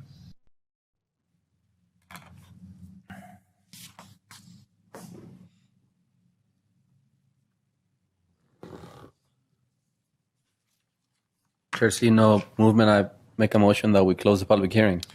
It's not a public hearing. It's not? It's just public input. Public input. Yeah. So we don't need a motion to close that? No. Nope. Okay. Thank you. I have a comment. I'm just really, really deeply concerned about these traffic concerns. I mean, I think we need a traffic study done in that area. I'm just really worried about it. I mean, I don't go up in that neck of the woods that often, but when I do, I have noticed some traffic challenges. So regardless of what happens tonight, I think we need to definitely put that in for a traffic study because it sounds really bad. So are we ready to open it up for discussion for us? Yes, please. Chair? Yep. Okay. So I have a question for Greg. about a comment that was made about which is if I just need confirmation about that being the case. I missed when this community plan was developed and if it's still up to date. But I do see here where it talks about maintaining that property to single family. So I just wanted to find out a little more about that, please. Okay. So I think the community plan was 2014, 15, something. I'm trying to remember. I don't have it off. But it's a more recent community plan. It has been updated from the original community plan. And the item that was talked about is that the single-family homes east of Adams. One of the things the commission looked at and considered was, with new development, that being the appropriate type of thing. The question they had was, you have something that's already developed, and so this is not greenfield construction. This is redevelopment of something. And so that's why they use those other community policies to take a look at and say, with these other community policies, how do these two balance out with each other? And that was just a determination you make at that point of saying which way do you go balancing those two out. You have an existing building on the site, and so now which use do you use and which standards do you use? So that was, for right or wrong, that's the decision they went. Thank you. Thank you. Yeah. Okay. I have a question that came up. One, and if I look through, I could remember. I'm believing it was Tara Rodriguez. She raised some concerns about the lighting and light shining into her with the development facing her front yard. What are the requirements and what are the things that we would do to limit that? Yeah. So generally if you go as a group dwelling project, that's conditional use group dwelling. We notify the surrounding neighbors again to understand any potential impacts. So lights, those type of things will be a thing they look at. The ordinances require that if there's driveways, garages, they need to do a screening fence to mitigate that. But that's only on ground level. If you're on a second story, you're still going to get some of that light impact. But you still look at screening, you look at trees, other things that can help create some type of buffer from those impacts. And that's something that takes place during the conditional use process of a group dwelling. Okay. Thank you. Do you have some? I got a thing or two. First thing I want to say is thank those who have invested their heart and soul into making the Mountain Lewis community what it is and giving it the personality and flavor that it has. I also am a resident of that community and love living there and love all of you. And the second thing I want to say is I don't believe the petitioner is the boogeyman. I think he is. I spent about 45 minutes or so chatting with him on the phone the other day, and he has his interests, and they aren't bad. It's not a bad thing, what he wants. The things that I think are probably noteworthy and important is, and I think it was brought up before, at least it was in one of the emails that we received. The city has no long-range planning going on, as is evident by our planning staff currently. They act a little bit like a one-armed paper hanger. We give them a lot more to do than they can possibly get done, and so they're very reactive in what happens. And I think that is kind of what's going on here. It makes us all pretty reactive to these spot zoning petitions. And that's exactly what this is. I don't think we can call it anything else. It's going from R16 to R3. It's a pretty significant upgrade or up zone. When we do community plans, we notice the entire communities. Everybody in the community gets a plan or a notice that we're going to do this. They come together, everybody doesn't come, but we get about, if I remember right, when we did the Mount Lewis Community Plan, we had about 40 or so people that participated. Is that pretty accurate, Greg?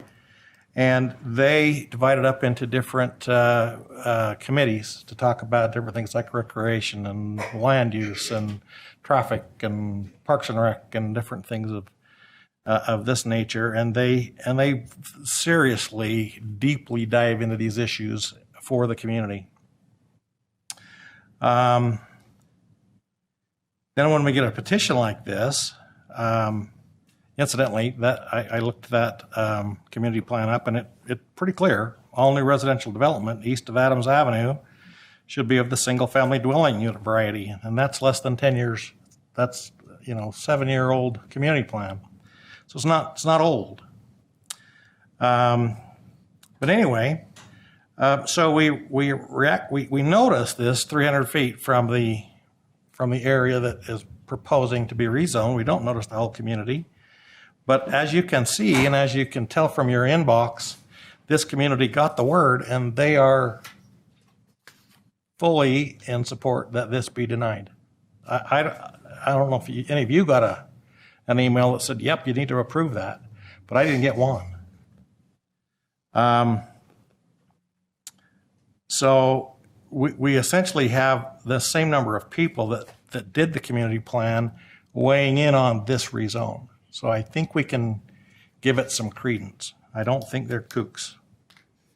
Thank you. You're not all kooks. All right.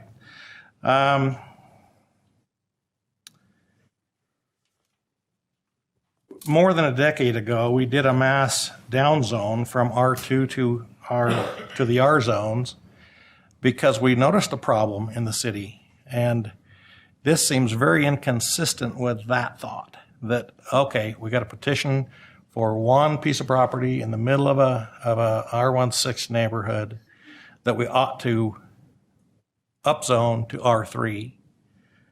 It just doesn't seem consistent to me. And it seems like it's probably not too consistent for the people that are here. The other thing that continued to come up as I talked with people is that while there hasn't been those huge apartment buildings in the Mount Lewis community, they have been close by, and most of the density is being built north of Ogden River. I did spend quite a long conversation with Jenny Nagy, and she agreed that we don't homogenize our density in Ogden very well. It seems to all want to come north, and we seem to let it for whatever reason. So the density isn't very homogenized throughout the city. I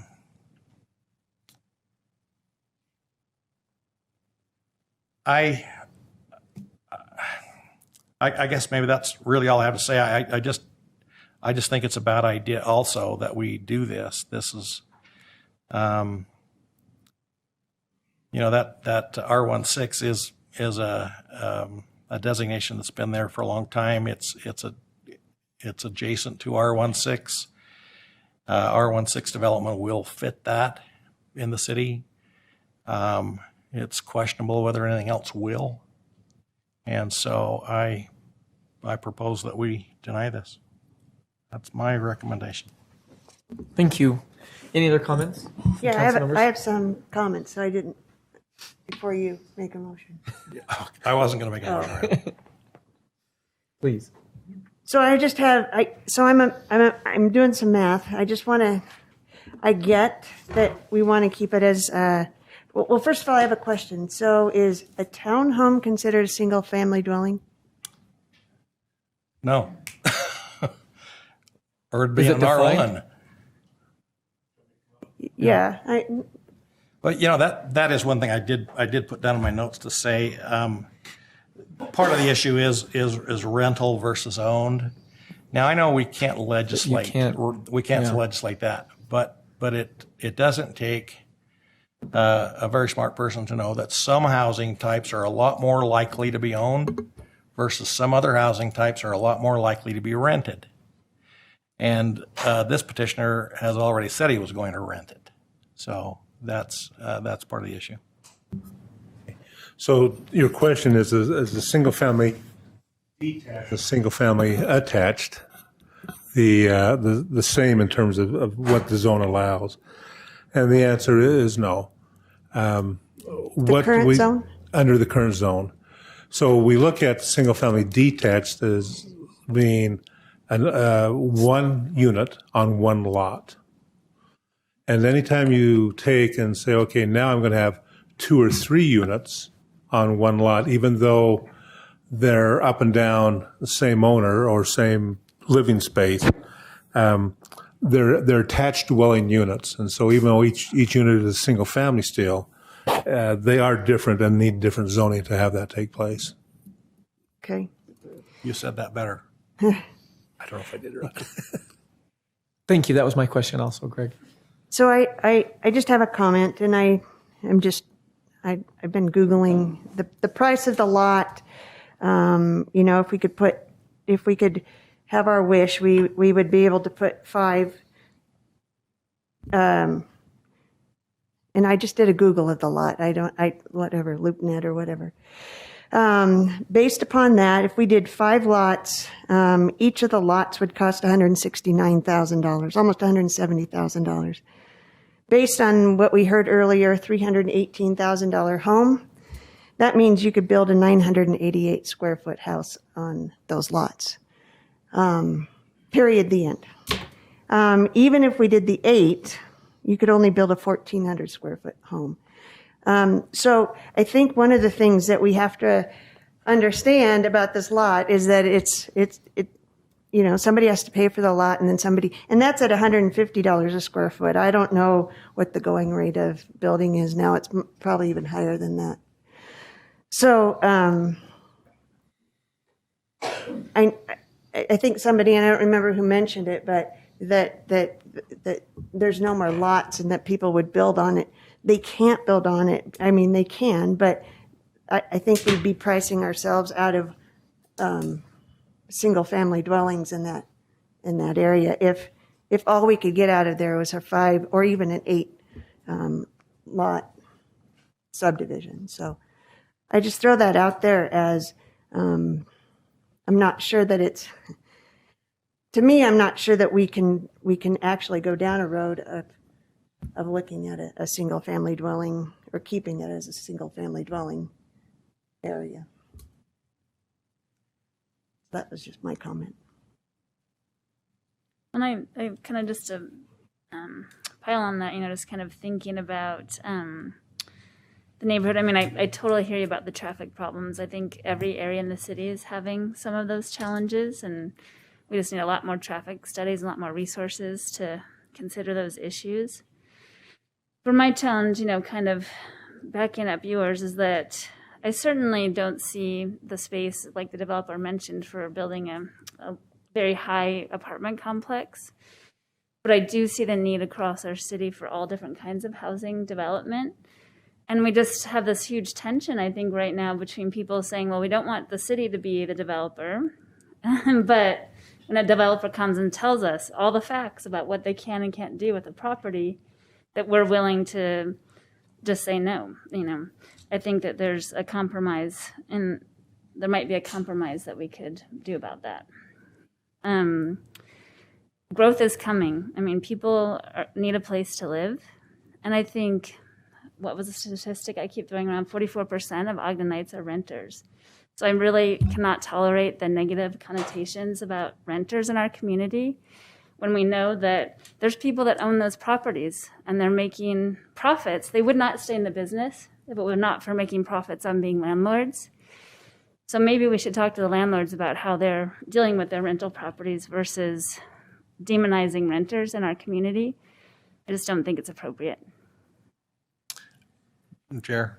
Yes. Just to be clear, I didn't demonize any renters. I just said there is a distinction. Renters typically don't stay as long as people who own the home, which does change the stability issue. That's all I was really meaning. Yeah, and I hear that, the stability in this neighborhood has been pretty good from the people that are here, but generally, statistics show that people stay in a home 7 years. So even if you own the home. Well, anyway, I wasn't demonizing any renters. I've been a renter. I think most of us have. That was not the intention, and I don't think I said that. I wasn't saying it explicitly to you. Okay. Chair? Yes. I have another question for Greg. I'm wondering where is the disconnect between the Planning Commission recommendation and what we're hearing from the community here today. We also heard that apparently the community wasn't that well informed. And so that's always been one of my concerns. And I don't know that I've ever really understood exactly how this works. But I'm just curious I don't know if Greg might have any insight into that or not. And that's okay either way, but I'm just curious about that. Well, as was mentioned, because this was a rezoning consideration, the notices went out to those within 300 feet.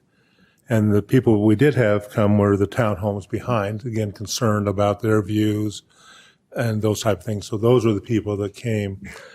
Beyond that, 300 feet, I don't know if the word got out until after, once they heard what the Planning Commission had done.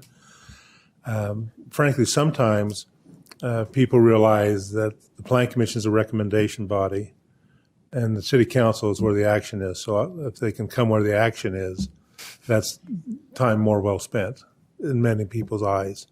So, I mean, that's something that's always out there. So a rezoning is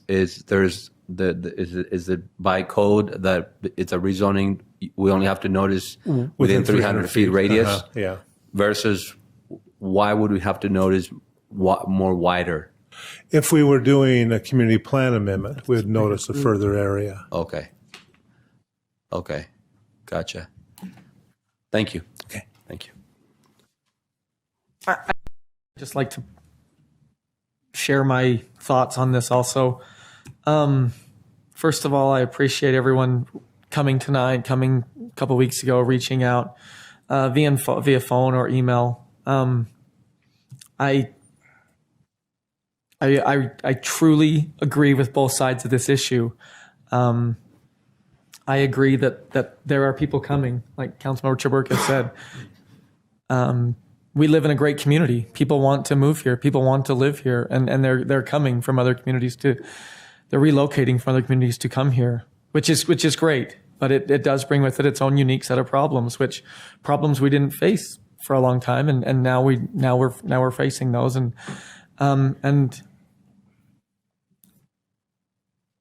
we have to be able to deal with that. I'm thankful for the developer for taking an interest in this property, for reaching out. He reached out to me. He reached out, I believe he reached out to most of the council members to share with his idea of what he wanted to do there. I do believe, like Councilmember Heyer said, he really has that area in mind, a good product in mind, and how he can help that community. So I appreciate that, and I appreciate his honesty. Looking through the emails we received, I know that there was a big scare or a big apprehension towards a high-rise apartment complex, and I understand that. I totally understand that we are being inundated with those apartment complexes, and that is a red flag and cause for concern in many of our citizens. So I understand the apprehension towards that. I appreciate the few people that spoke tonight about, I don't know if willing is the right word, or accepting, but at least listening to the proposal of something different, a townhouse style, putting in a different product. And I appreciate the developer being honest and letting us know what he wants to put there, what they will look like, what they will be, and the number of it. I understand, like Greg had mentioned earlier, anytime we do a rezone or we change the zoning, that it casts a wide net, and we need to be able to. On this property, I would, if that's what we wanted to do, I would only be able to do that if we were very specific and did a conditional overlay on that, and we're very specific of what we want.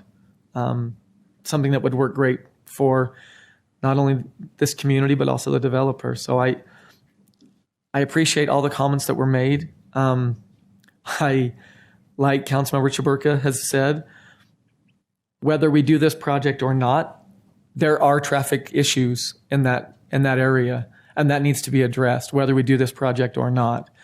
So hopefully, the administration has taken that note, and we can look into that and try and alleviate some of those concerns. I don't know where everyone else is or how everyone else feels, but I do appreciate. I do appreciate Greg clarifying the Planning Commission 6-0 vote. Resonates with me. They did look at this. They understand this. They understand these types of issues very well. They take them very serious, and for them to vote 6-0, I think says a lot also. So I appreciate that. I don't know. That's where I'm. Those are the notes I've taken. That's kind of where I'm at. So. May I? Yes. So I feel like the moment, whether it's the Planning Commission or us, are going against a plan that was built by the community so blatantly, at that point, we're already going in the wrong direction, because I personally find it very disrespectful that anybody would do anything like that. And I understand all the other concerns, and I agree. I agree with the concerns of the need for housing, affordable housing, the need for balancing more people that need places to live. I've always argued for that. That's always been my stance, which is we need more, and we need more affordability, et cetera, et cetera. But this to me just blows me away. It just blows me away that we would go against a community plan, because that means to me this was all a joke and we don't care about what you said. That's what it means. And I'm sorry, Chair, and I'm actually not directing my comments at you, okay? I'm just speaking out to the universe here. And Chair, I was just going to ask, I mean, I guess I understand that. I understand the importance of a community plan and the work that goes into a community plan. I'm just, when I mentioned that, I was just saying it's the Planning Commission that is approving that, or that's what they recommended. It's the Planning Commission that recommended to go against that community plan. And we voted against Planning Commission recommendations in the past. And I have some concerns and questions about potentially about the Planning Commission making this recommendation that I prefer not to air them publicly right now. And so, it's just my vote, just got one vote, but I just wanted to speak my mind. I mean, after reading this, to me, everything else it's irrelevant to me. Chair, if I might address that point, as I read the Planning Commission minutes, they were under the impression, at least it is stated in the decision, that this didn't have any guideline to the future in the community plan. Well, they obviously didn't read that statement, or they would have noticed that it does have a guideline it does have direction in the community plan. And so I just think they didn't see that. That's my belief. I don't think they're stupid either, right? And I don't think they are in the habit of going against community plans that they worked on. So, I guess, I mean, for me, I consider a townhome a single-family dwelling, much to Vice Chair's White's consideration. I understand that they're using more than one lot, but at the same time, single families live in one upstairs, downstairs unit. It's very different than, people living in an apartment complex. So for me, I can see why maybe they read it and that's how they're seeing it too. This is a guess. Thank you. Ross has some things he'd like to share also, if we can listen to hear from Ross. Yep. Thanks. So just based off of information from the transmittal from administration, the recommendation from the Planning Commission is based off of two things. First, the Mount Lewis Community Plan does not state goals for this area, and this is just language from the transmittal. I'm sorry, I didn't understand that. What? Yeah, the Mount Lewis Community Plan does not state goals for this area. And their other reason for their recommendation is that the proposed rezone is consistent with the policies of the general plan. And I would argue that that is really contrary to what I'm reading here, because to me, this is a goal. It says all new residential development east of Adams Avenue should be of the single-family dwelling unit variety. To ensure the development pattern, certain areas should take on new zoning designations. I mean, that's a goal to me. I'm sorry, I'm not arguing with you. I know you're just reading. That sounds like a pretty clear goal to me.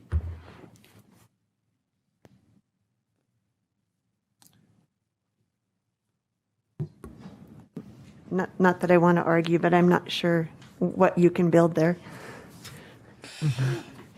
It's look. I'm just doing the numbers. We're not arguing. We're having a debate, which is healthy and is what we always do. The developer did the numbers too, and he discovered he could make that work. 40 units, but not 5. That's what I'm saying. Well, no, he said he could make the single family work.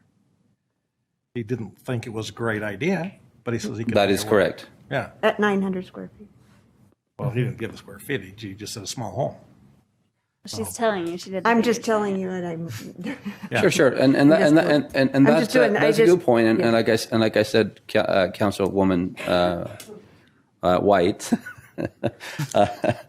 we're not arguing. We're having a debate, and I just my point is just that it's clear to me that. I mean, I was, as I've been thinking about these, I've been trying to, as all of us, trying to rationalize these and try to make the best case for myself on how I'm going to vote, which is what we all do all the time. But when I heard these today, it just blows my mind. And so that's why these other arguments about what would we build there, what would we not build there, to me, it's just wrong, because I don't mean to sound poetic here or anything like that, but we're here to represent the community, and we're going against what's in the community plan, working against what the community is asking and wanting for their neighborhood. And I'm not anti-development, like I said. Yes. I had a bit of an exchange with Councilmember Heyer one time, that he felt that it was okay when I made a comment about people wanting to live in Ogden and stay in Ogden and not being able to because we don't have enough affordable housing. He's like, oh, there's nothing wrong with people going into other places. And I was just very passionate about making the case, no, it is wrong. People want to live in Ogden, and we, so I'm not anti these. It's just about these. I just don't understand. I really don't understand it. But anyway, I think those are very fair comments, and I totally understand what you're saying. And again, I'm not one side or the other, but I do believe you'll have to be in a minute. In a minute, I believe in 2011, the housing market and the housing stock was very different than it is now, or 2014, whenever it was. So I mean that. I'm not trying to make arguments or statements or claims for one side or the other.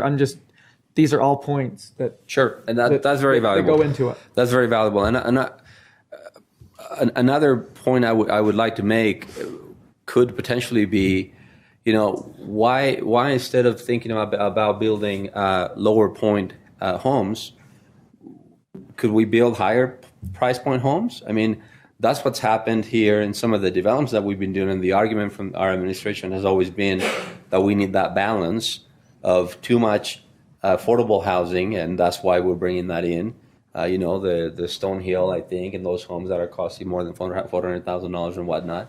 So instead of going really low point, very small square footage, why don't we do the opposite?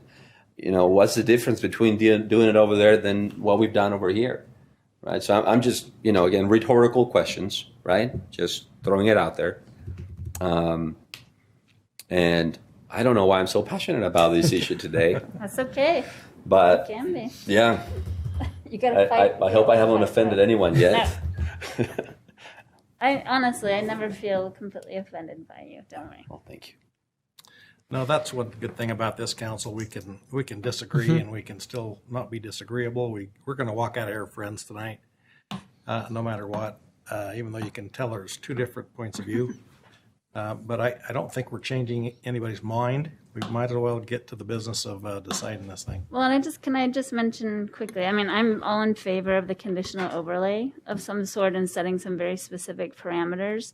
The problem is if we vote on this, yes or no, the proposal, it will either be R3 or R1. So that's the only thing. Unless you rephrase your motion, which you could. No, I'm just saying we could do a conditional overlay, but if someone now does this particular motion, it will either be R1, correct, or it will be R3. But what I'm saying is, if you do a motion before this one, and that motion is considered first, then that could potentially. That's what I'm trying to warn everybody. Correct, but I'm trying to say, and Rich maybe was I need to make a motion. So yeah, I just wanted understand. to mention that. Thank you for bringing that up, but I do believe, in order to do that, we would have. I believe we'd have to table that in order to work through those parameters so that could come back. Is that correct? Yeah. So if this gets voted either way, then there's a final decision made, or we could table it to discuss the conditional overlay. Well, so I just wanted to mention a table has to have 4 votes too. Mm-hmm.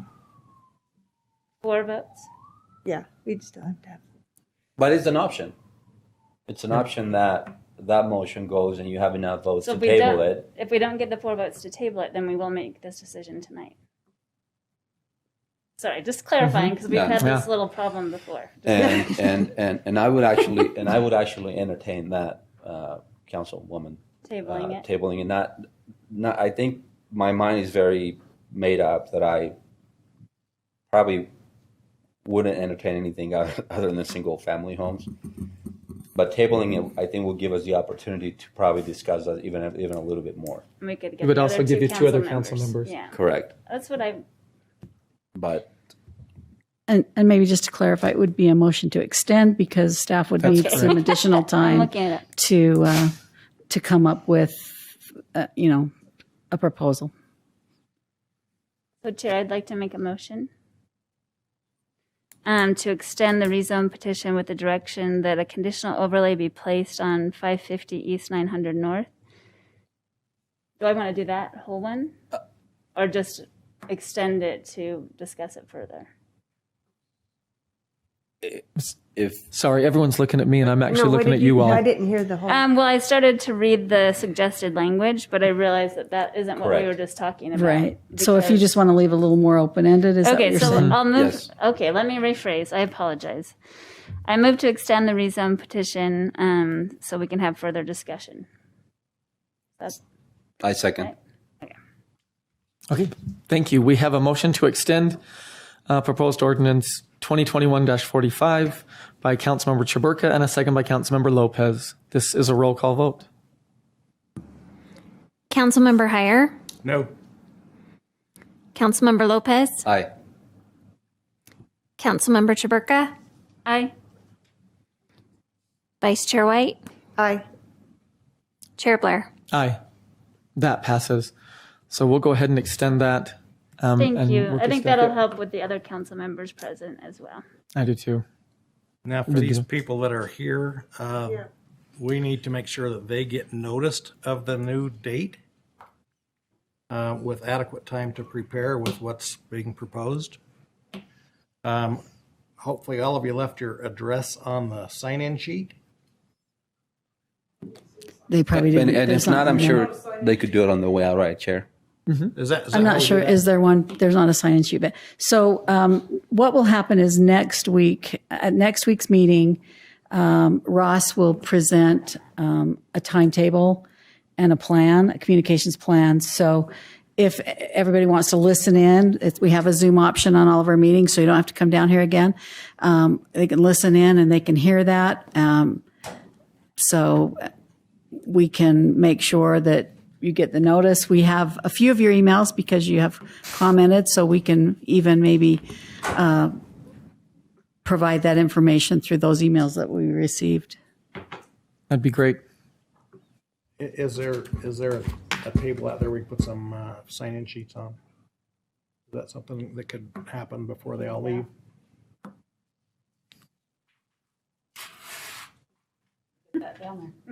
Okay. Thank you. And thanks for the discussion on that. I had a very quick sidebar over here that I missed. So are we going to collect contact information? They're going to put a sign up sheet out there for emails and phone numbers. So. Okay. Yep. It'll be done them before informed tonight. as to what's happening. Okay. Yep. Okay. Thanks for all your passion, ladies Yes. and gentlemen. I know. This is impressive that this many of you have come together to talk about your community and to protect it. Thank you for your efforts that way. This is the public process. It's kind of icky sometimes, but we appreciate you being part of it.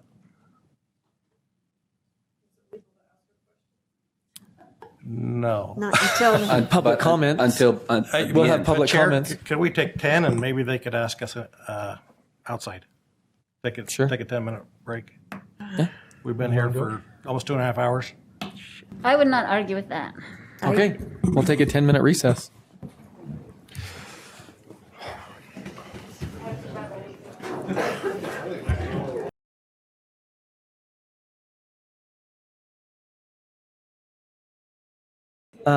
We left off on. You support this call to order phrase, you know. Are we ready? Yeah, that's right. Okay, here we go. We are on item number 7B, the Business Exchange Industrial Zone Text Amendments. And we have Greg Montgomery here again.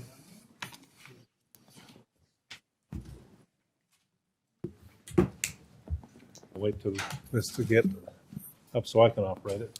So what we have is another petition that had been filed with the city to consider amending the text of the zoning ordinance regarding the business exchange industrial area. This is the old stockyard area.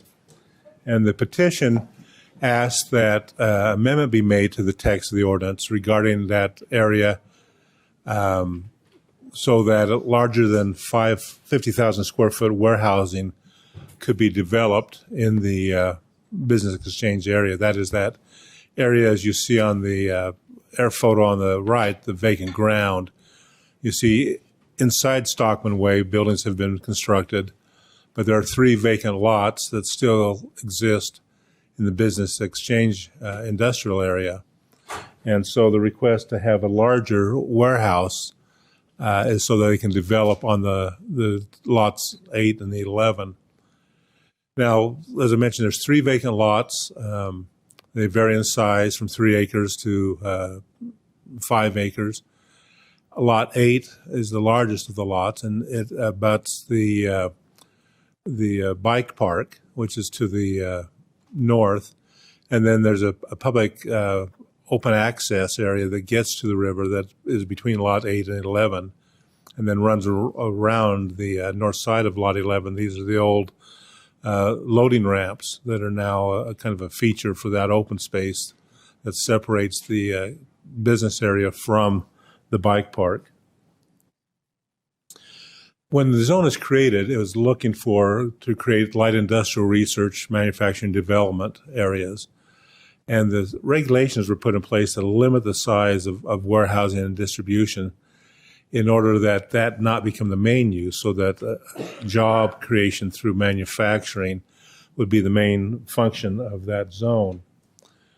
And there's been developments that have taken place over time, but again, we have these 3 vacant pieces. So the consideration is what has changed, or are there things changing that we would consider changing the ordinance itself? Is the overall goal changed? Is there a desire for more distribution, even though there's limited truck access in this area? One of the questions we raised with this request was the neighbor to the west, which is Bloom's Recycling. And with the open spaces that have been developed, the question we raise is, with market changes and some of the things that are out there for use of industrial space, would distribution be a use that could take place and be a transition between Bloom's Recycling and the other more manufacturing type uses that could take place to the east? And that was part of the discussion that took place. Planning staff had recommended that probably is the best approach, because it's Lot 8 is bordered by open space on two sides and Bloom's on the west side, and to allow a larger distribution space to take place there, but not on the other lots in the zone. The Planning Commission, however, felt it would be appropriate to make a change, and so they recommended that you consider revising the ordinance to have warehousing up to 70,000 square feet in the rest of the lots in the business exchange zone. Now, we did have a field trip afterwards. The council asked that there be a field trip to the site so you can visually look at these properties. And at that site, we talked about the Lot 8 and its size, what it's next to, and the idea that it may be appropriate to consider a Lot 8, allowing a larger building up to 80,000 square feet. There had been a plan approved for a manufacturing business in February of this year that was 76,000 square feet, which is what this drawing is illustrating, that approved plan in February, which is, again, that's by another developer. And so no longer are they interested in this specific project.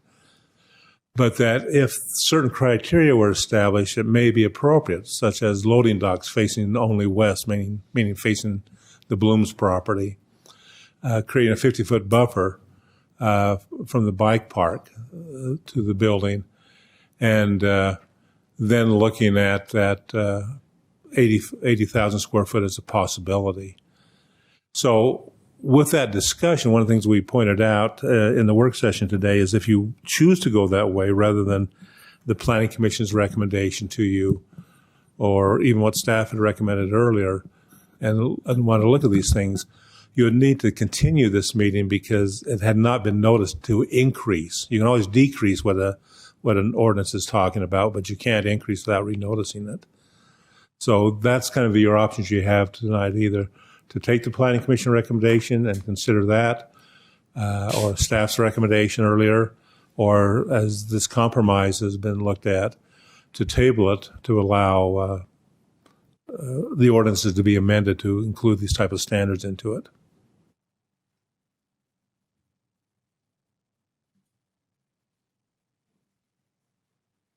Any questions? Any questions for Greg? I think you did a great job. Yep. Yeah, and I don't have any questions. I just want to say how much I appreciate you going on the field trip with us last week, because that was really nice to go out to the space and talk about it. Yeah, it was really nice. Thanks a lot. Good. Appreciate that. It helped a lot. You and Brandon and all the wherewithal you pulled together to get this done. Thank you. Thank you. Okay. We are scheduled to receive public input on this item, so we can now go ahead and open this up for public input.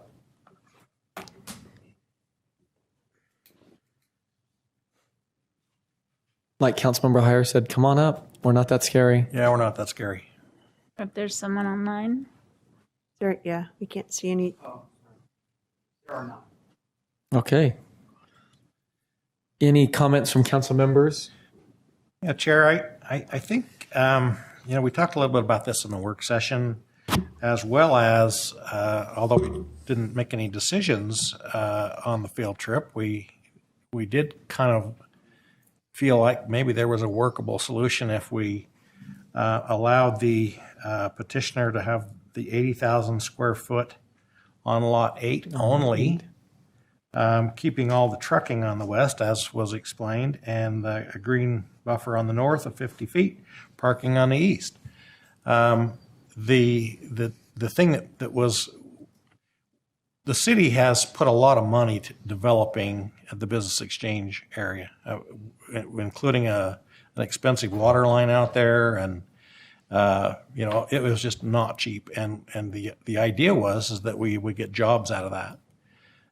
Distribution doesn't provide very many jobs, and I think if we were at this point to turn around and say, well, we're going to let it happen whatever's left, we would essentially be shooting our taxpayers in the foot. And it would be ill-advised to do that, I think. And I'm ready to make a motion, but I don't want to cut anybody else off.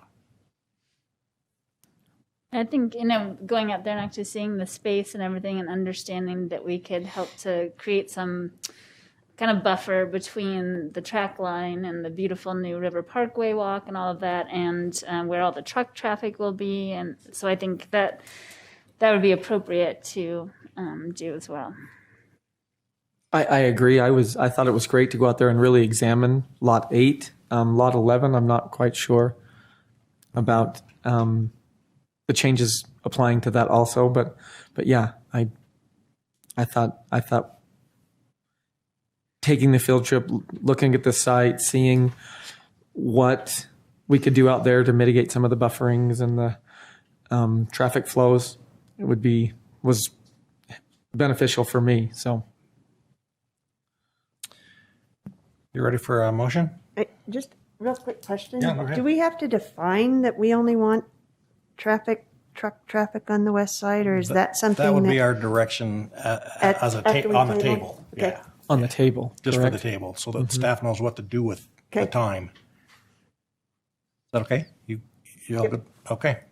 You good with a I'm good. motion? I'm good. And Chair, concerning proposed ordinance 2021-46, I would move that we table this item to October 19th. Is that where we want to go to? With direction to staff to write an ordinance that allows 80,000 square feet on Lot 8 only, with all trucking on the west side of the lot, with a green buffer on the north side of the building of 50 feet, with the parking on the east. Second. Thank you. We have a motion to table this item with the conditions listed by Councilmember Heyer and a second by Councilmember Chaburka. Just before we get, this is a roll call vote. Before we get to that vote, I just wanted to make sure. Now, the Planning Commission did approve that it goes up to 70,000, correct, on all those. So would that leave lot 11 at the 70,000 then? That's a good question. Maybe we ought to have staff give us some info as to why we would want to do anything different. Maybe Brandon or Greg, you want to give us a little guidance on what we ought to leave in place for lot 11?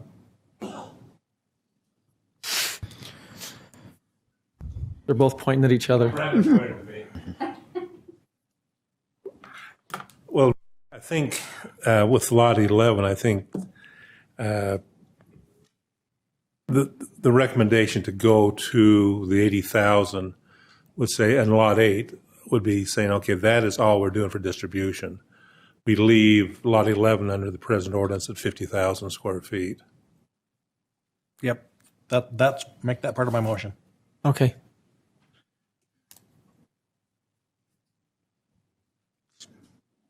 And part of my second. Okay. Are we okay with that to move forward? Thank you. So this is a roll call vote. Councilmember Lopez. Aye. Councilmember Chaburka. Aye. Councilmember Heyer. Aye. Vice Chair White. Aye. Chair Blair. Aye.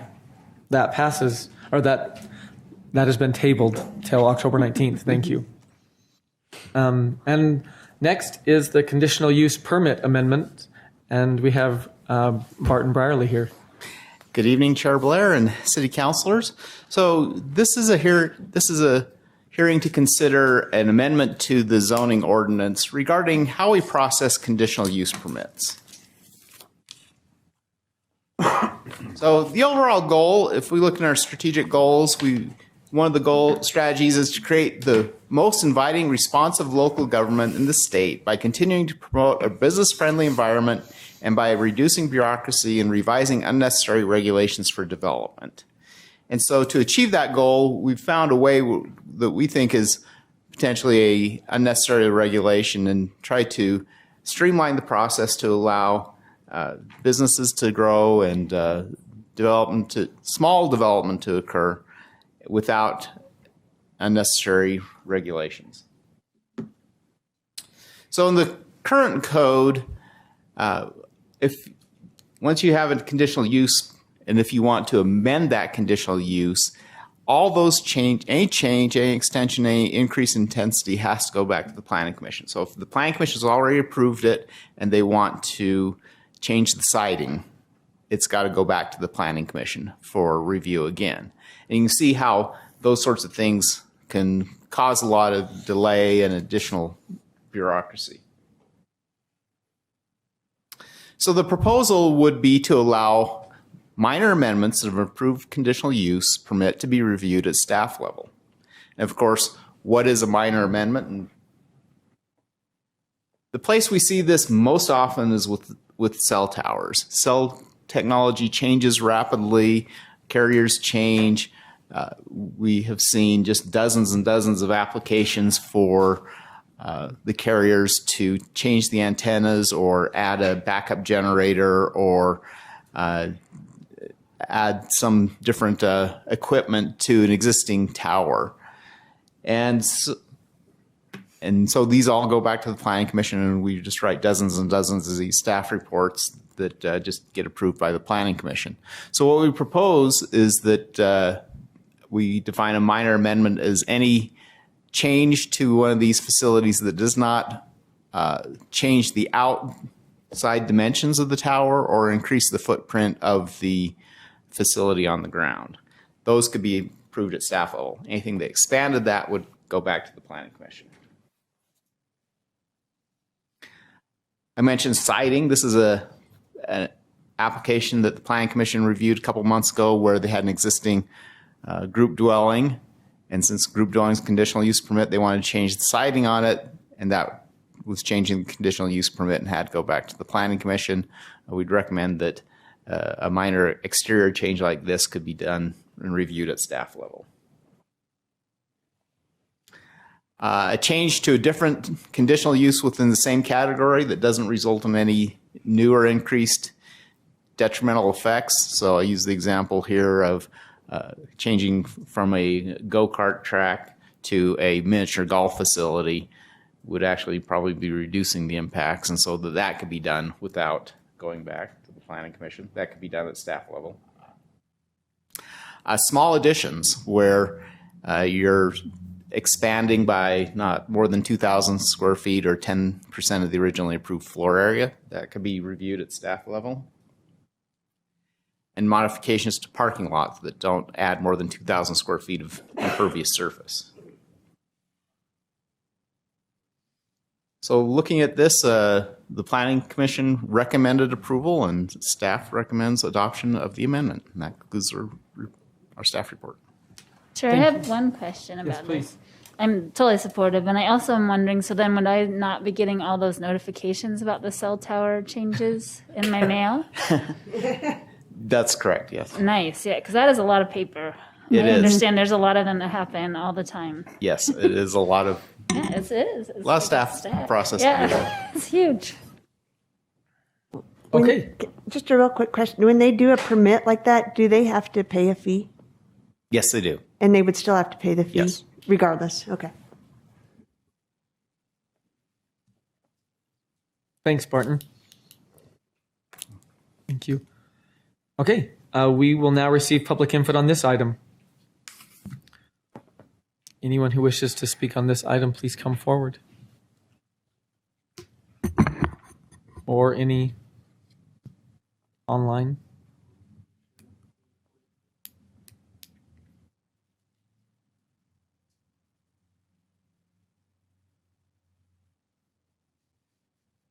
Okay. Thank you, Angel. Go ahead and speak. The time is now yours. Good evening. Way to go, everybody, for hanging in here. It's a really, really long meeting. So thanks. Angel Castillo, Ogden resident and former planning commissioner. I fully applaud a good chunk of this particular downsizing and streamlining the process for the planning department. 100% cell phone towers, provided the technology doesn't change radically and the size doesn't change radically or the look doesn't change radically. Yeah, absolutely. But as a former planning commissioner, I have seen and not approved with other fellow commissioners some terrible, terrible things. And they were only caught as far as their aesthetic look because they had to come before the Planning Commission because we do not have lock solid all across the city. These are the materials that you can use only within these materials. And then if you want to change it, you have to come and ask for additional things. Residential siding and minor changes aesthetically can be absolutely horrible. And we are guardians of the look of our community, of what we want it to be. And I am, for that particular section, really opposed to not letting that go through until we have lock solid code that says you may only choose from these 15 materials, these colors, and you must apply for something if you want to go outside of that. Once we have that, then we're safe because we've decided on a look that's going to be contiguous for a particular community. But until we have that, we really risk some interesting things getting by that our dedicated planning staff catches and protects us from. And then we have the extra buffer layer of what the Planning Commission protects us from. In general, speeding up things, really good idea. Also very on board for uses of a business within a particular zone, like the bumper car or go-kart example. I'm a little leery about the small additions. While I applaud not having to get permits for that, it makes me a little uneasy as well, because you want to make sure that setbacks are being taken care of. You want to make sure that safety is part of it. If you're going to anchor that foundation, then I really believe that our planning staff should be involved to make sure that we are building quality and safe things, no matter how big they are. We want to make sure we have nice neighborhoods and nice structures. So that's it. Thank you so much. Thank you. Any other public comments? Seeing none, I would go ahead. Are any comments from council members? Just to clarify, I mean, it's my understanding that the planning staff would be the ones reviewing these, right? When you say staff review? Sorry. That's correct. They would still need permits. They would still go through review, and they would still have to meet city ordinances. It's just the process would change.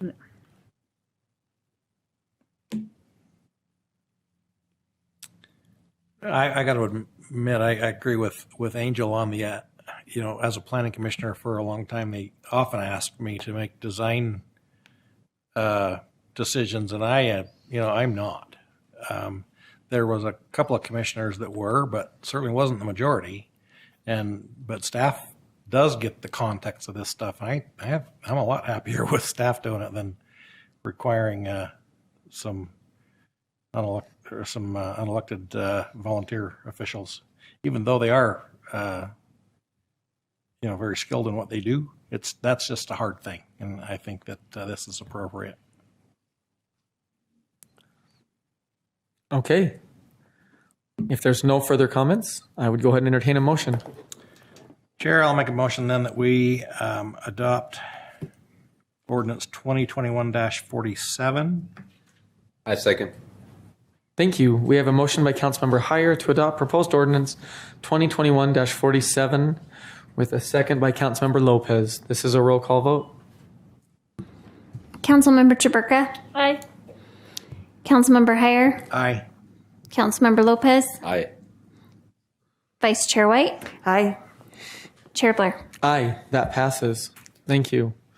Next up is public comments. This is an opportunity to address the council regarding any concerns or ideas. Please state your name and address for the record and limit your comments to 3 minutes. Thank you.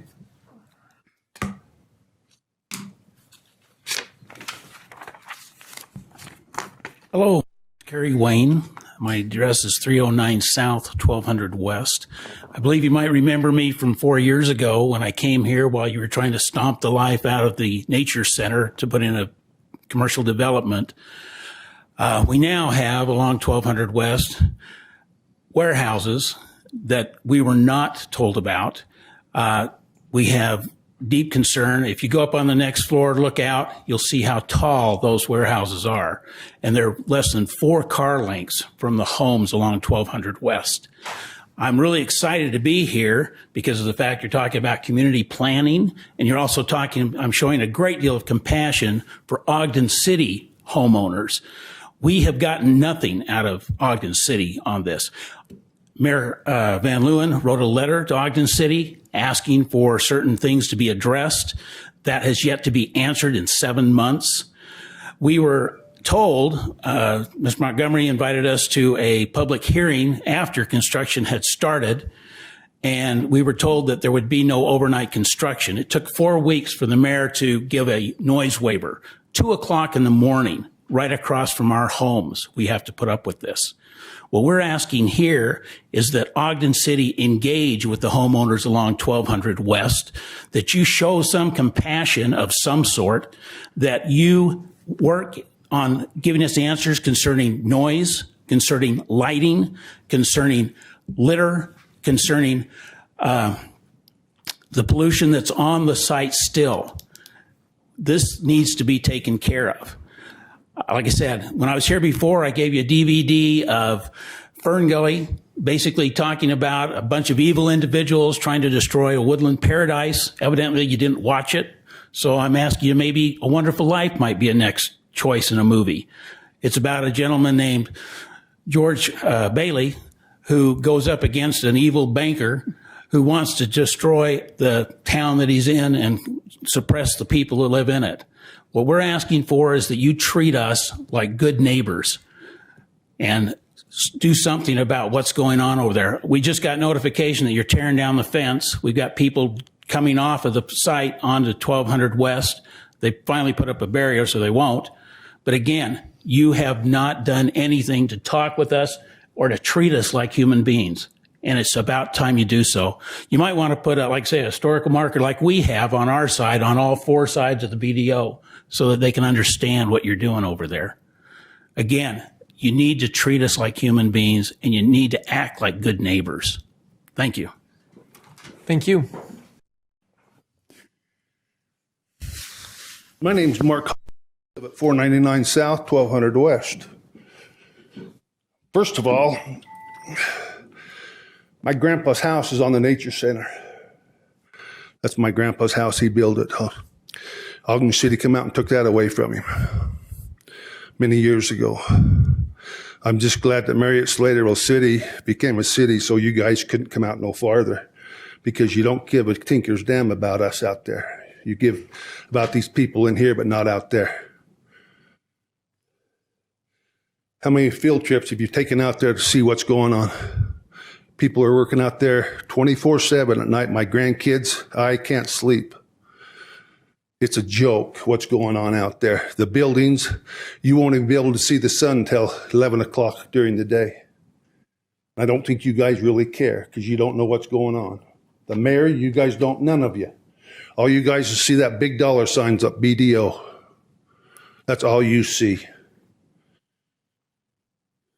And like I say, I'm just glad that we incorporated when we did, so you guys couldn't come out no farther.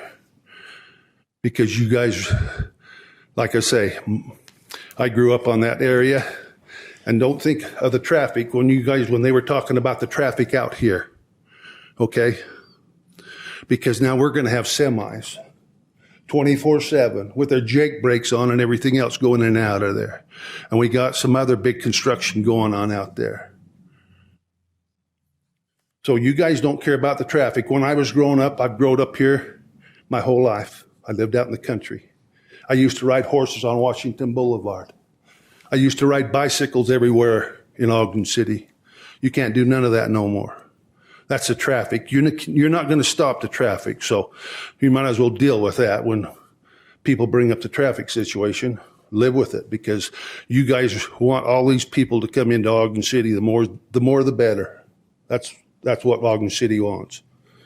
So, but I wish the hell you guys would go out and see what's going on out there, because you don't have a clue. How many, by raise of hands, how many's been out there and seen that?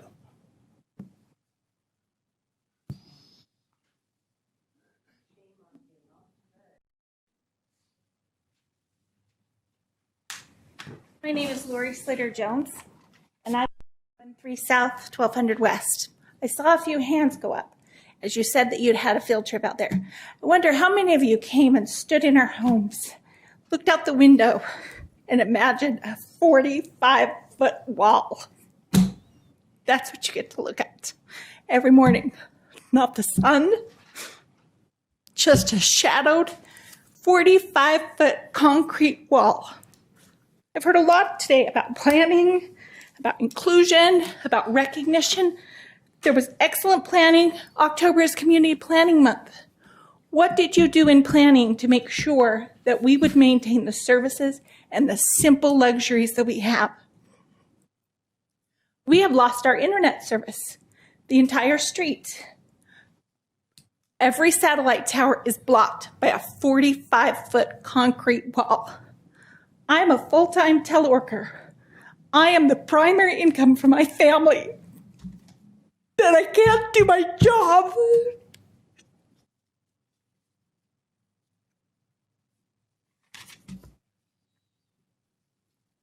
What planning did you do to make sure that we would have sunshine and not a concrete wall to look at? How many of you, raise your hands, went out there and stood on the other side of the street and imagined a 45-foot wall, a continuous wall that will be joined by partitions between each of those buildings, a continuous wall from 400 North to the Nature Center? How many of you would like to buy my property? I laid every brick in that home. I built that home with my own 2 hands and my husband, and we have lost our property values. Do you want to buy my home? Nobody else wants to buy my home. Nobody wants to look at a 45-foot concrete wall. And there isn't any amount of jungle landscaping that you can put in front of that 45-foot concrete wall and make it not look like a prison. So I invite you to make another field trip and stand in our front rooms and look out the window and imagine how you'd like to look at that 45-foot concrete wall every single morning for the rest of your lives. We are legacy families. I am one of the latest property owners there. Although I have lived almost my entire life in Marriott-Slaterville, I have been there 21 years. We have paid our mortgages. We have paid our dues. We are ready to retire. We want to enjoy our homes. I have elderly parents here. My father is 85 years old. His property, his grandparents' property, was taken from him in 1940 for the government, for the depot.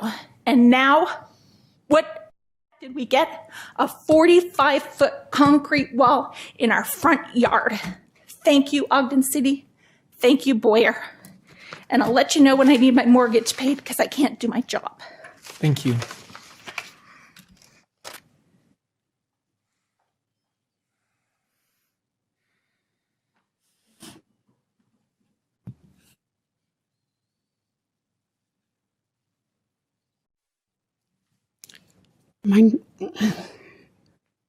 I'm sorry, that's kind of my hat's off to this lady. But I have to say, my name is Yvonne Long. And you know, my husband and I just recently moved here. We sold our beautiful home.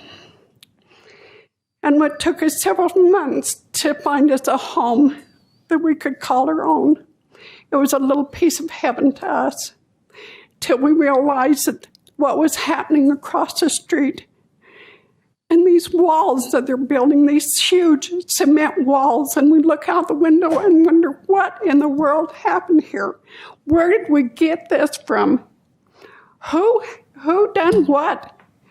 How many of you really realized how big these cement walls are and what they have done to a wonderful little community? A piece of heaven that we loved when we first moved in there. We've seen the beautiful mountains from North Ogden Divide, clear to Ben Lomond Peak, up to Ogden City, up to Weber Canyon. But that's all going to be gone. All of it because of a cement wall that you guys chose to have built. I hope you feel real guilty, but I don't think you do. Because from what I've seen, there wasn't too many hands that went up to have gone down there and seen what has gone on here. And what are we going to do about it? I say they need to come down. Lower those walls. Quit building, see how far you can go up with them. How many of you would like that cement wall across the street from your homes now where you live? Show me a hand. I didn't think so. And like she said, we don't have internet. I do. I do have a lung problem, and I do call using my internet to speak to my lung doctor that is clear out on the other side of Salt Lake, because I can't drive that far. What am I going to do when I don't have internet? And it's already been interrupted by that wall being built. And when that last building goes up, guess what? I won't have internet either. And what am I going to do? What would you do if you didn't have computers here tonight? I hope you all take a trip down there and see what we're looking at every day. And the traffic, the semi 24/7 coming in there, and they're going to say, beep, beep, beep, beep, loading and unloading. Is that what you want in your neighborhood? We don't. And I suggest you do something about it. Thank you.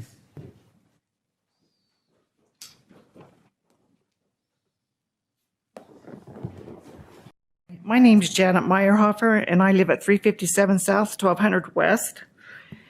And I have watched the sunrise and the moonrise over those beautiful Wasatch Mountains for over 33 and a half years.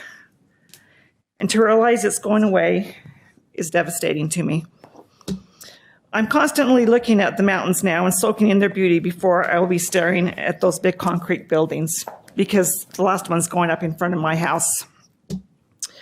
A few years ago, I visited China, and I noticed their dreary, cold, and depressing concrete buildings, and I thought how awful it would be to have to live there and look at that.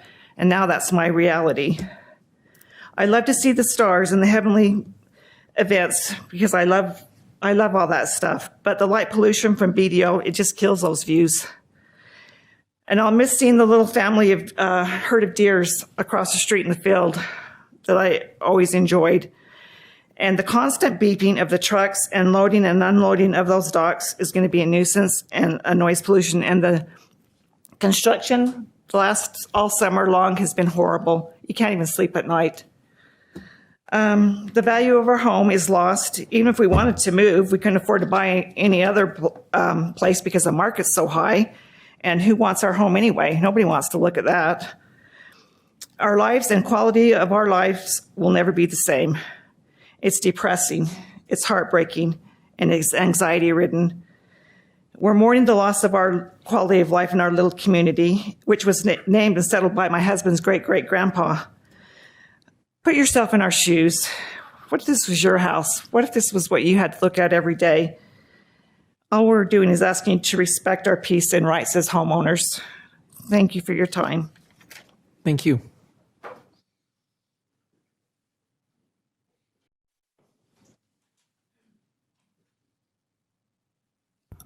Hi, Hodson, and my address is 1212 200 South, and just the same as my neighbors here tonight. It's been heartbreaking for me because I love that view. We eat all our meals outside on our deck, and it's gone. I have the big one right across the street from me, and I want to move, and I'll probably have to give my house away, and have a mortgage again, and worked hard to keep my home nice, and it's destroyed. But I invite you all over for coffee tomorrow at 5:45, and you can get up and look out my window and go, where the hell am I? It's devastating.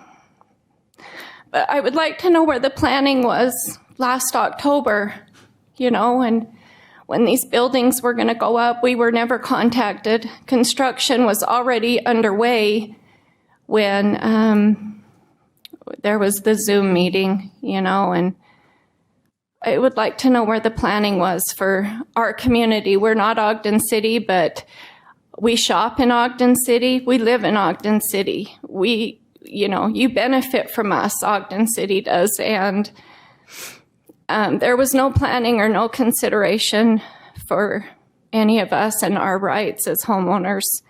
And I think the Boyer Company in Ogden City owes us compensation for this.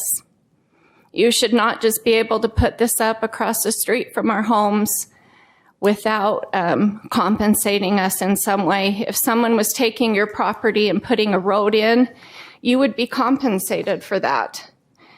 You have ruined our homes.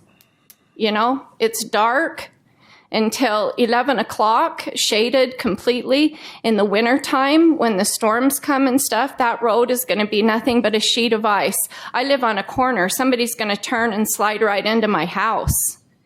And none of this was taken into consideration. We weren't involved in any of this planning. This property should have been given back to Marriott Slaterville. It was borrowed property by DDO, and it should have been given back to us, and it should have been used as a buffer. You guys have other room for warehouses in BDO. You shouldn't have put them right along 1200 West. Thank you.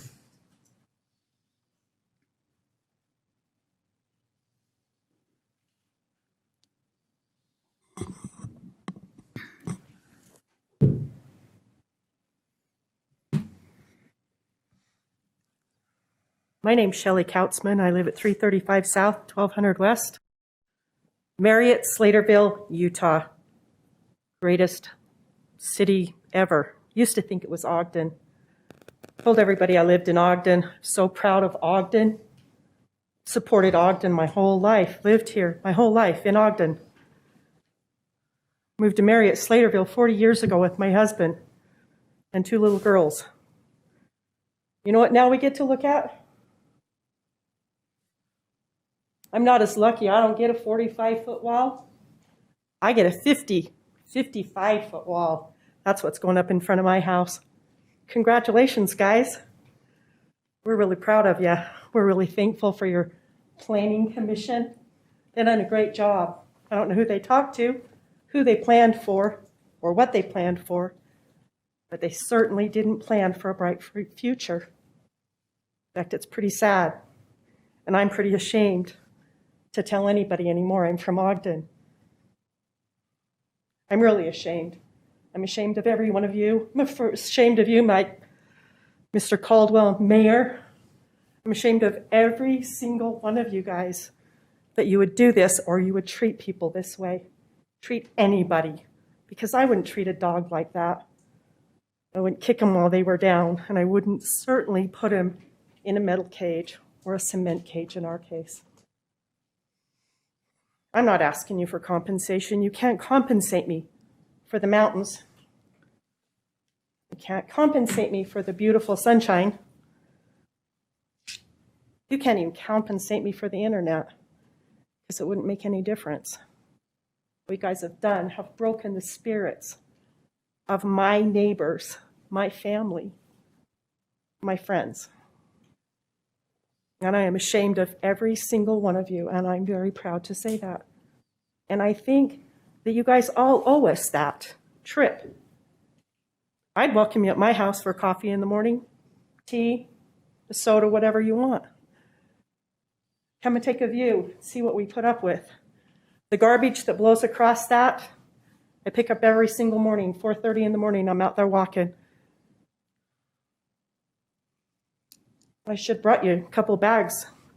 Maybe you could have given it back. I call Aaron all the time, tell him what I think, how much you guys have done such a wonderful job.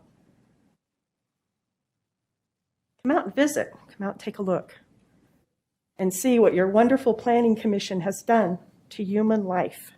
Humans, every one of us are. Are you guys? Question. Thank you.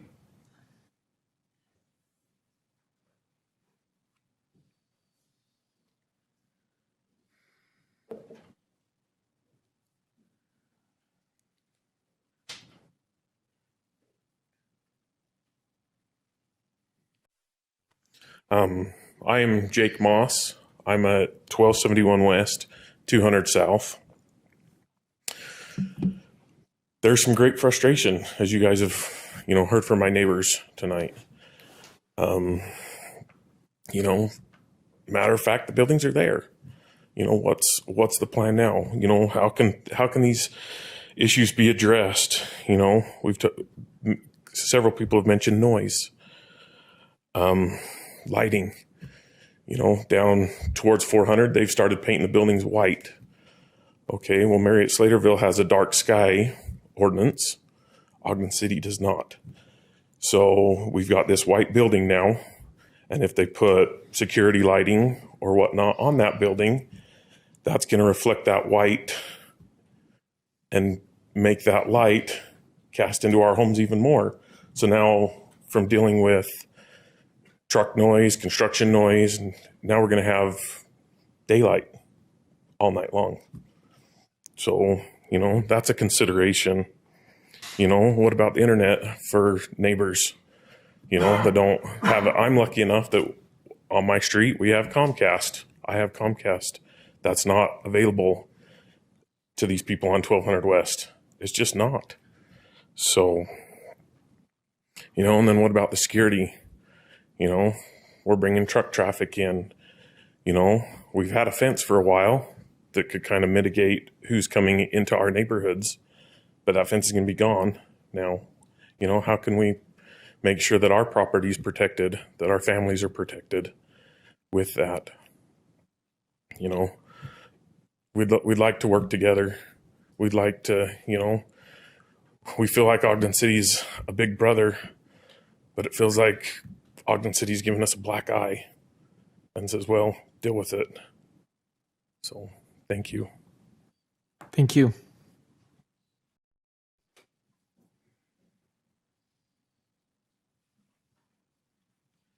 My name is Tina Evenhouse, and I live on 1229 West, 200 South. My property it faces north, but it goes all the way out to 1200. The building on the side of my house is as long as my property. So if I walk out there, all I see is a cement building. I just put a deck on my house, and all I can see is a cement building. I've lived out there for 21 years. I retired. I paid for my house. I wanted to spend time on my yard. I go out there, and all I can see is this big, huge building. I'm looking up at it. That's it. No sun, no nothing. And that whole road is going to be nothing but ice this year because there is no sun on it. I wish you guys, we didn't find out that they were, I seen them bring in the dirt. And I told my husband, they're going to build. He says, no, they're just going to widen the road. And we got the notice on a Saturday, and you guys' Zoom meeting was on Monday. That was how much notice we got that there was going to be huge, big buildings out there. And I'd move. I would move because it's so depressing and so sad to look out my window but nobody's going to give me anything for my house, and I'm too old to move. I love Marriott. I love the ward. I love my neighbors. This is the best place to live if you could see out your windows. I just wish you guys would take some, go out there and look and see if you could live like that for the next, hopefully not too many years. I'll be gone, but my son will have my house. I love Ogden City. My daughter was buried up to Ogden Cemetery, and I plan to be up there with her someday because I love Ogden. I've been here for a lot. I've come from Brigham, and I lived in Brigham for 20 years, but I've been here for 45 years. Ogden is my home. This is my place. And I just wish that I would have got more consideration. Thanks. Thank you.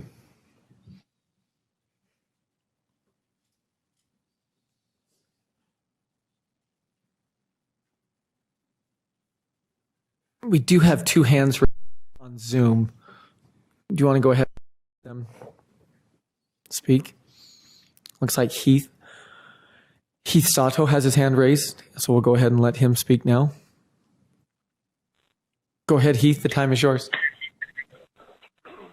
Thank you. Hi, everyone. Heath Sato, Ogden resident. That's really hard to follow, and I almost don't want to comment after those people and what they're going through because my comment's minor in comparison, but here it goes. I have a concern regarding comments made about the Diversity Commission that I would like to talk about. I almost didn't want to say this because it might sound a bit harsh, but I honestly think it's mostly a matter of just thinking a little bit more about how things are sometimes discussed, and someone's got to say it. During the work session today, I heard for the second or third time a council member state that the Diversity Commission has a bias. I just want to say that literally every committee has some sort of bias if one chooses to perceive viewpoints as bias. It's why these committees exist, to share their views, utilizing the knowledge base of the people appointed by the mayor for their expertise on these issues, expertise the council itself likely doesn't have as a whole. The viewpoint of the Arts Committee is about selecting good art for the city. The viewpoint of the Christmas Village Committee is towards presenting quality secular Christmas themes during that season. The viewpoint of the Diversity Commission is towards meeting the needs of our diverse communities. Nobody complains about the bias of any other commissions, and I request that the council member concerned about bias by the Diversity Commission to reconsider their own viewpoint. If someone has a specific complaint about something a commission has shared with the council, say it directly. But just saying they have a bias about the Diversity Commission just comes across as, frankly, well, I'm going to say it, it comes across as racist.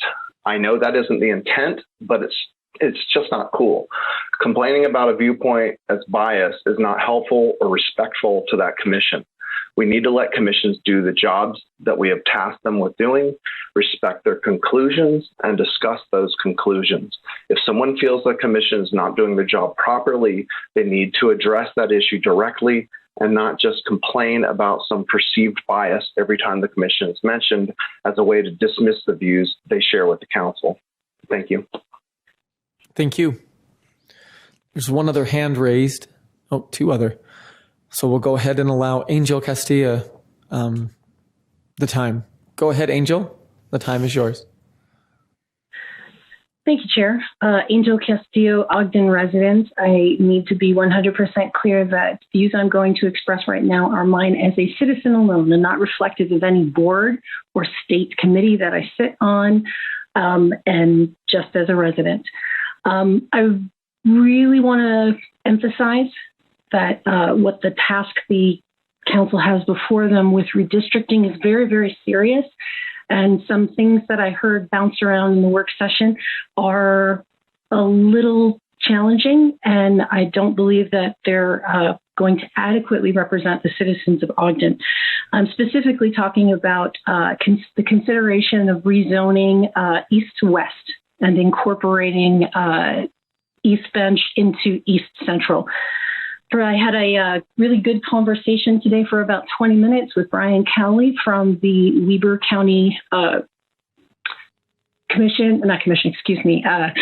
voting board. And the long and the short of it is that they're not pleased that they are under the gun to do this. They would have normally liked to had 3 months to take in public comment and make sure that everybody has been heard. But it's a really tight thing against this legislature race. And the Voting Rights Act states that district lines should not be drawn to prevent minorities from having a majority, and that the lines respect, here's the important part, communities of interest, national, geographic, and man-made boundaries. And part of the challenge that we have here is that if you dilute the voice of particular citizens and districts, specifically East Central, we have low-income neighborhoods that have under-resourced schools, and they'd be answered by the same school board representative who must listen to the voters whose children need to go to those schools, and there's a disparity that's created. And while I understand that you're looking to Ogden School District to do those things,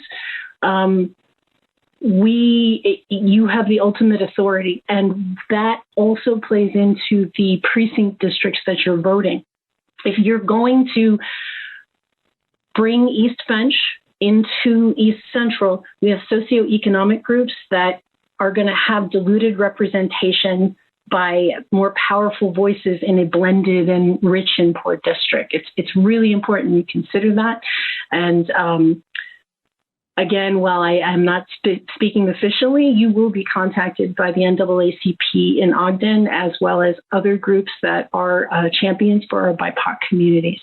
Thank you. Thank you. And looks like one more. Shelley has her hand raised, so we'll go ahead and allow her to speak. Go ahead, Shelley. The time is yours.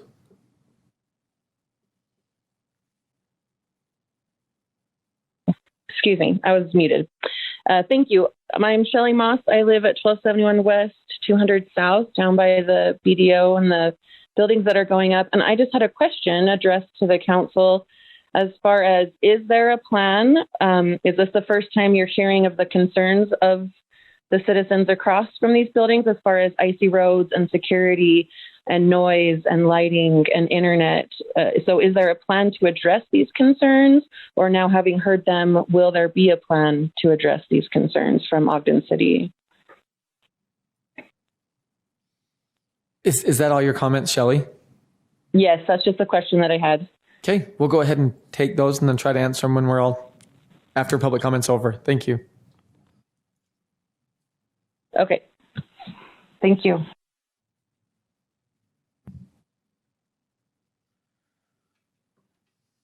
Okay.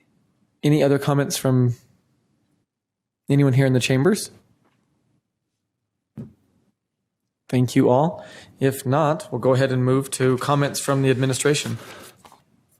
Sure, and I'm very well aware that there's nothing I can say that would calm your fears or take away the intrusion of what's happened out there.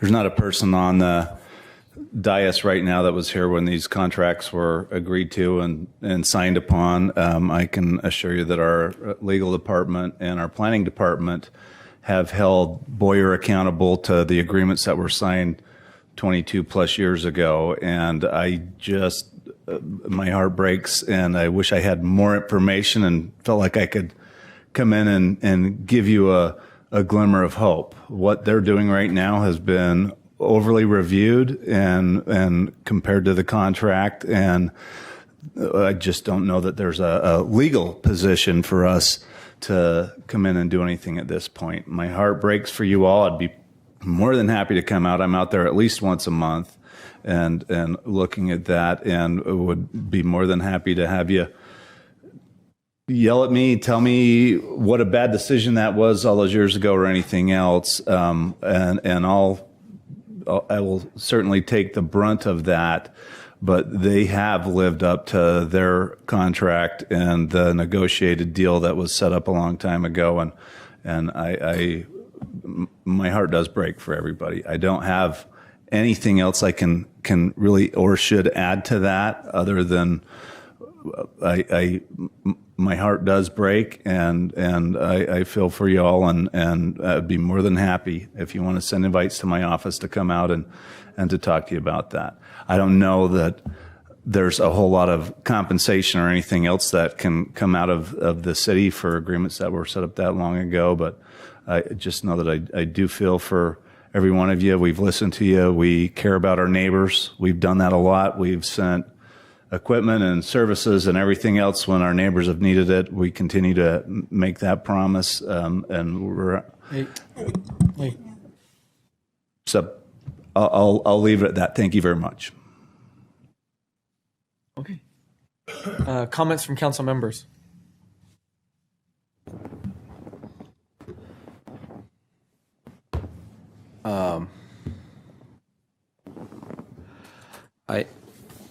I had some questions about what these community members came to talk about today. The mayor just answered a few of them. But before I said that, I also, like the mayor said, I went in and started looking at pictures of what these citizens are talking about, because I didn't get a chance to see that on the newspaper. And I was having, as they were speaking, I was having a hard time picturing in my head. And I do see what's happening. I see the frustration. But it's also, it is burning in me also to hear this gentleman here swearing in the chambers, and I don't appreciate that. So I need to make that clear also.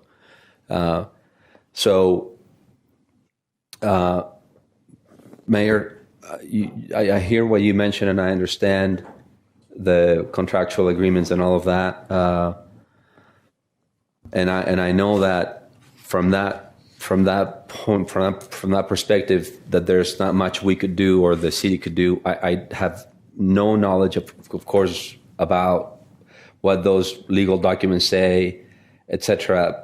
And like you said, your heart breaks. And when I'm hearing these residents speak, I'm just wondering, and I'm thinking, what consideration was given to, even besides the legal agreements, what consideration was given to the effects of these buildings are having now in these people's homes, even though it sounds like it wasn't even in your tenure. But it sounds to me like there could always be revisions, there could always be considerations, there could always be amendments, there could always be, I don't know. And so I'm wondering if this is something that the administration has been hearing about for a while, and I'm just curious. I'm just really trying to take all this in, because I'm having a hard time. Well, and I am too, and we've heard about this. And what we'll do is we'll go back and we'll talk to Boyer, and Boyer's doubled down their outreach and tried to reach out and to engage the public and engage the neighbors. And I see a bunch of shaking heads no, but we've heard reports that are otherwise, and we've demanded that they do that. And we've had them come in and give reports on what they've done prior. In 2000, when BDO came online, there was nothing out there. And it's grown tremendously. They're 38 years ahead of schedule in terms of the build out of that Army Depot land. And we've had them in after some of these city council meetings and demanded that they do more outreach and engage with the public that's out there and the neighbors that they're impacting and affecting. And we've had positive reports for efforts that have been made. They've been a tremendous partner for Ogden City. They've been responsive to our requests. We'll take this back again, and we'll demand that they listen to this council meeting and have conversations about the impacts. And beyond that, like I said, this is a contract that was put in play 22 years ago, and we can demand accountability from them managing to the details of that contract. And beyond that, I don't know that we have a lot of ability to do much else there. And so we'll demand that they listen to this council meeting and hear the complaints and the concerns from the neighbors that they're impacting. And we can certainly report back to the council on what some of their plans are. There was also a question about the snow removal or the Chair. increased ice. Will we I was going to ask about 1,200. Is take that care of that, or If I, Chair, Yep. I see hands going up, and I don't know if you would need to explain to our people that we can't take questions just so they understand, but because I can sense the need that they want to have to engage with us, but if you don't mind explaining the rules or. Yeah, we have public comment time, and then and now we address those items that were raised during public comments. It's not a question and answer. I would like just respond to, would you go back and look at the original documents between Mary Slayerville and BDO and Ogden City, the federal government, because it wasn't BDO at the time? Would you go back and look at those? We're certainly happy to do that. And the question that came up about snow removal and sunshine and everything else will be part of us demanding that BDO and Boyer listens to this council meeting and addresses all those concerns. And then we can get a report that we're willing to give back to you all about how they plan to remediate some of those questions and some of those concerns. Thank you. Can I just ask, is 1,200 R Street or Marriott Street at Slatterville's? Marriott Slayerville. It's Marriott Slayerville. Okay. No, I was just curious. That was another one of my questions. Okay. Okay. Well, it seems, I don't know how much can be done. It looks like something can, though, and we ought to address what we can do. They mentioned noise, light, and litter. Certainly, those are manageable issues. And we gotta kind of point those out. The internet, that's probably not a concern I would have anticipated, but I can see how it's a problem. Since I guess it's a satellite deal. Is that satellite? There's two of them located over by the water tower. So, I can see that that's an issue. I don't know if we have any influence on Comcast. Sounds get like some down in Comcast the is road. working. Yeah, That's the other stuff. Yeah, I mean that's where we don't need line of sight. That would be certainly good. Like I said, I looked at I read the newspaper article yesterday, and I don't believe I'd want to live there. Well, especially with the change. I mean, after years and years of what you've experienced, and then to have that, it certainly would be discouraging. But what we can do is what we should do. Mm-hmm. That's all I'm saying. So. Yep, agree. And I even talked to Carrie about this when I was first running for office. The lights and different things have been issues over the years, but I guess I thought those had subsided, in some way since I hadn't heard about it. But I'm glad we're getting this raised to our attention. So, yeah, I mean, I'm.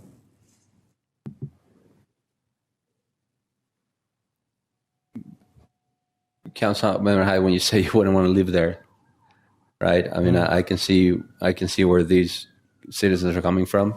Sure. And I agree, and everything they talked about resonates with me, which is, again, I went in and looked at I opened up Google Maps and I went in and everything they say, if I open my doors. And I just looked at a big wall like that would be terrible. I'm thinking about I would not ever dare to put words in other people's mouths, but I'm thinking about Councilmember Nadolski's home, and if that happened in his property, what would be the feeling of neighbors in that space, which will be tremendously just terrible. So. I'm at a loss of words, honestly, because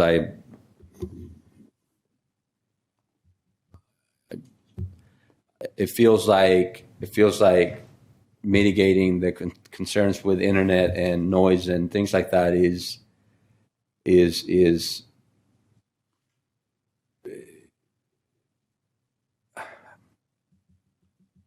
yeah. That's fixable. your view and stuff like that and what you've lost, it's not fixable. You know, they'll work the internet out.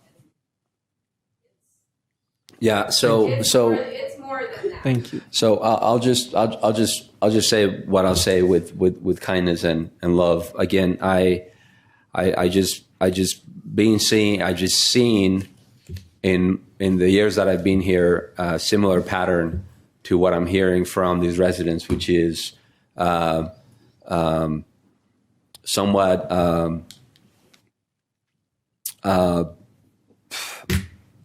lack of care to these sort of things.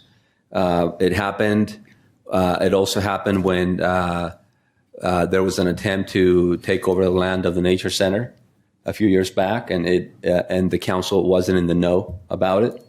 So the only thing the only thing I can I'm going to correct that and say that was absolutely false. Go ahead. If Mayor. you look Go ahead, at the letter to Representative Bishop, that was exclusively carved out of that. So that's an absolute false. What was carved out of it? The Nature Center. That was never I'm an sorry. attempt. I'm sorry. So that was never an attempt. And I would appreciate if that's going to be called out, that you look at the letter that was sent to Representative Bishop and not put us. Oh no, I apologize if I misspoke. So could you help me clarify what was going to be? A recreational easement that was on the fairgrounds that Stadler Rail was hoping for. It was a parking agreement for the fairgrounds. That was the only thing that we asked be taken off. It was never a part. In fact, we spoke out specifically in support of the Nature Center. So I have to correct that. Okay. But the council wasn't in the know about that, right? We didn't know until the letter was gone and it was about the parking agreement, right? The recreational parking agreement, right? Correct. We didn't know, but it was not the Nature Center. My apologies for me speaking about that. My apologies. The reason why I said that is because I remember that people that worked at the Nature Center had some great concerns about what was happening. They contacted us, and I went personally to talk to them, and they had some great concerns because they didn't know either what was happening. So that's why I was making that connection. But yeah, definitely. So, all I can do at this point is just, again, as always, speak my mind and my heart and leave it at that for now, because I don't know that there's a solution for this today. So thank you. I just have a really quick follow-up, and I guess I'm just curious because there was some kind of meeting that everybody was invited to. So was that, I guess, what is our noticing policy when things affect people outside of our city that are happening? I just don't know what that policy is. Sorry, Greg. You're the expert tonight. So what the reference was is when they decided to subdivide the lots, we send notices to everyone within 300 feet of the proposed subdivision, which was those people who were along 1200 West. So it was about them subdividing the lots. And as was mentioned, the construction had already begun because you don't need to have the lot subdivided to begin building. And so they were building within the permitted ordinance, but the notice was about the subdivision, which required that hearing. Right. So on any boundary, it would just still be the 300? Correct. Okay.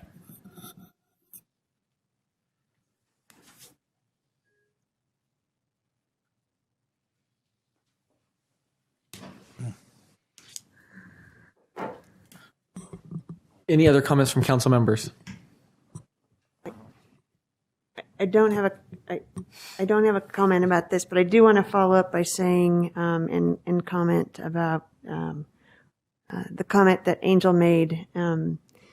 We are asking questions, and one of the things that we do a lot of is throwing out ideas and throwing out different information to see what is important and what isn't important, and so to have an open and transparent conversation is really hard sometimes. And I just, it's just really unfortunate that we are sometimes in the public eye a lot, but at least we have those conversations. So I'm proud that we were even able to have that conversation. And it may not be the right thing for us to do, and I think probably ultimately, we decided that tonight, but that was, anyways, I just wanted to throw that out there. Yeah, I even mentioned in our conversation that I was concerned about the very issue that she was bringing up. So.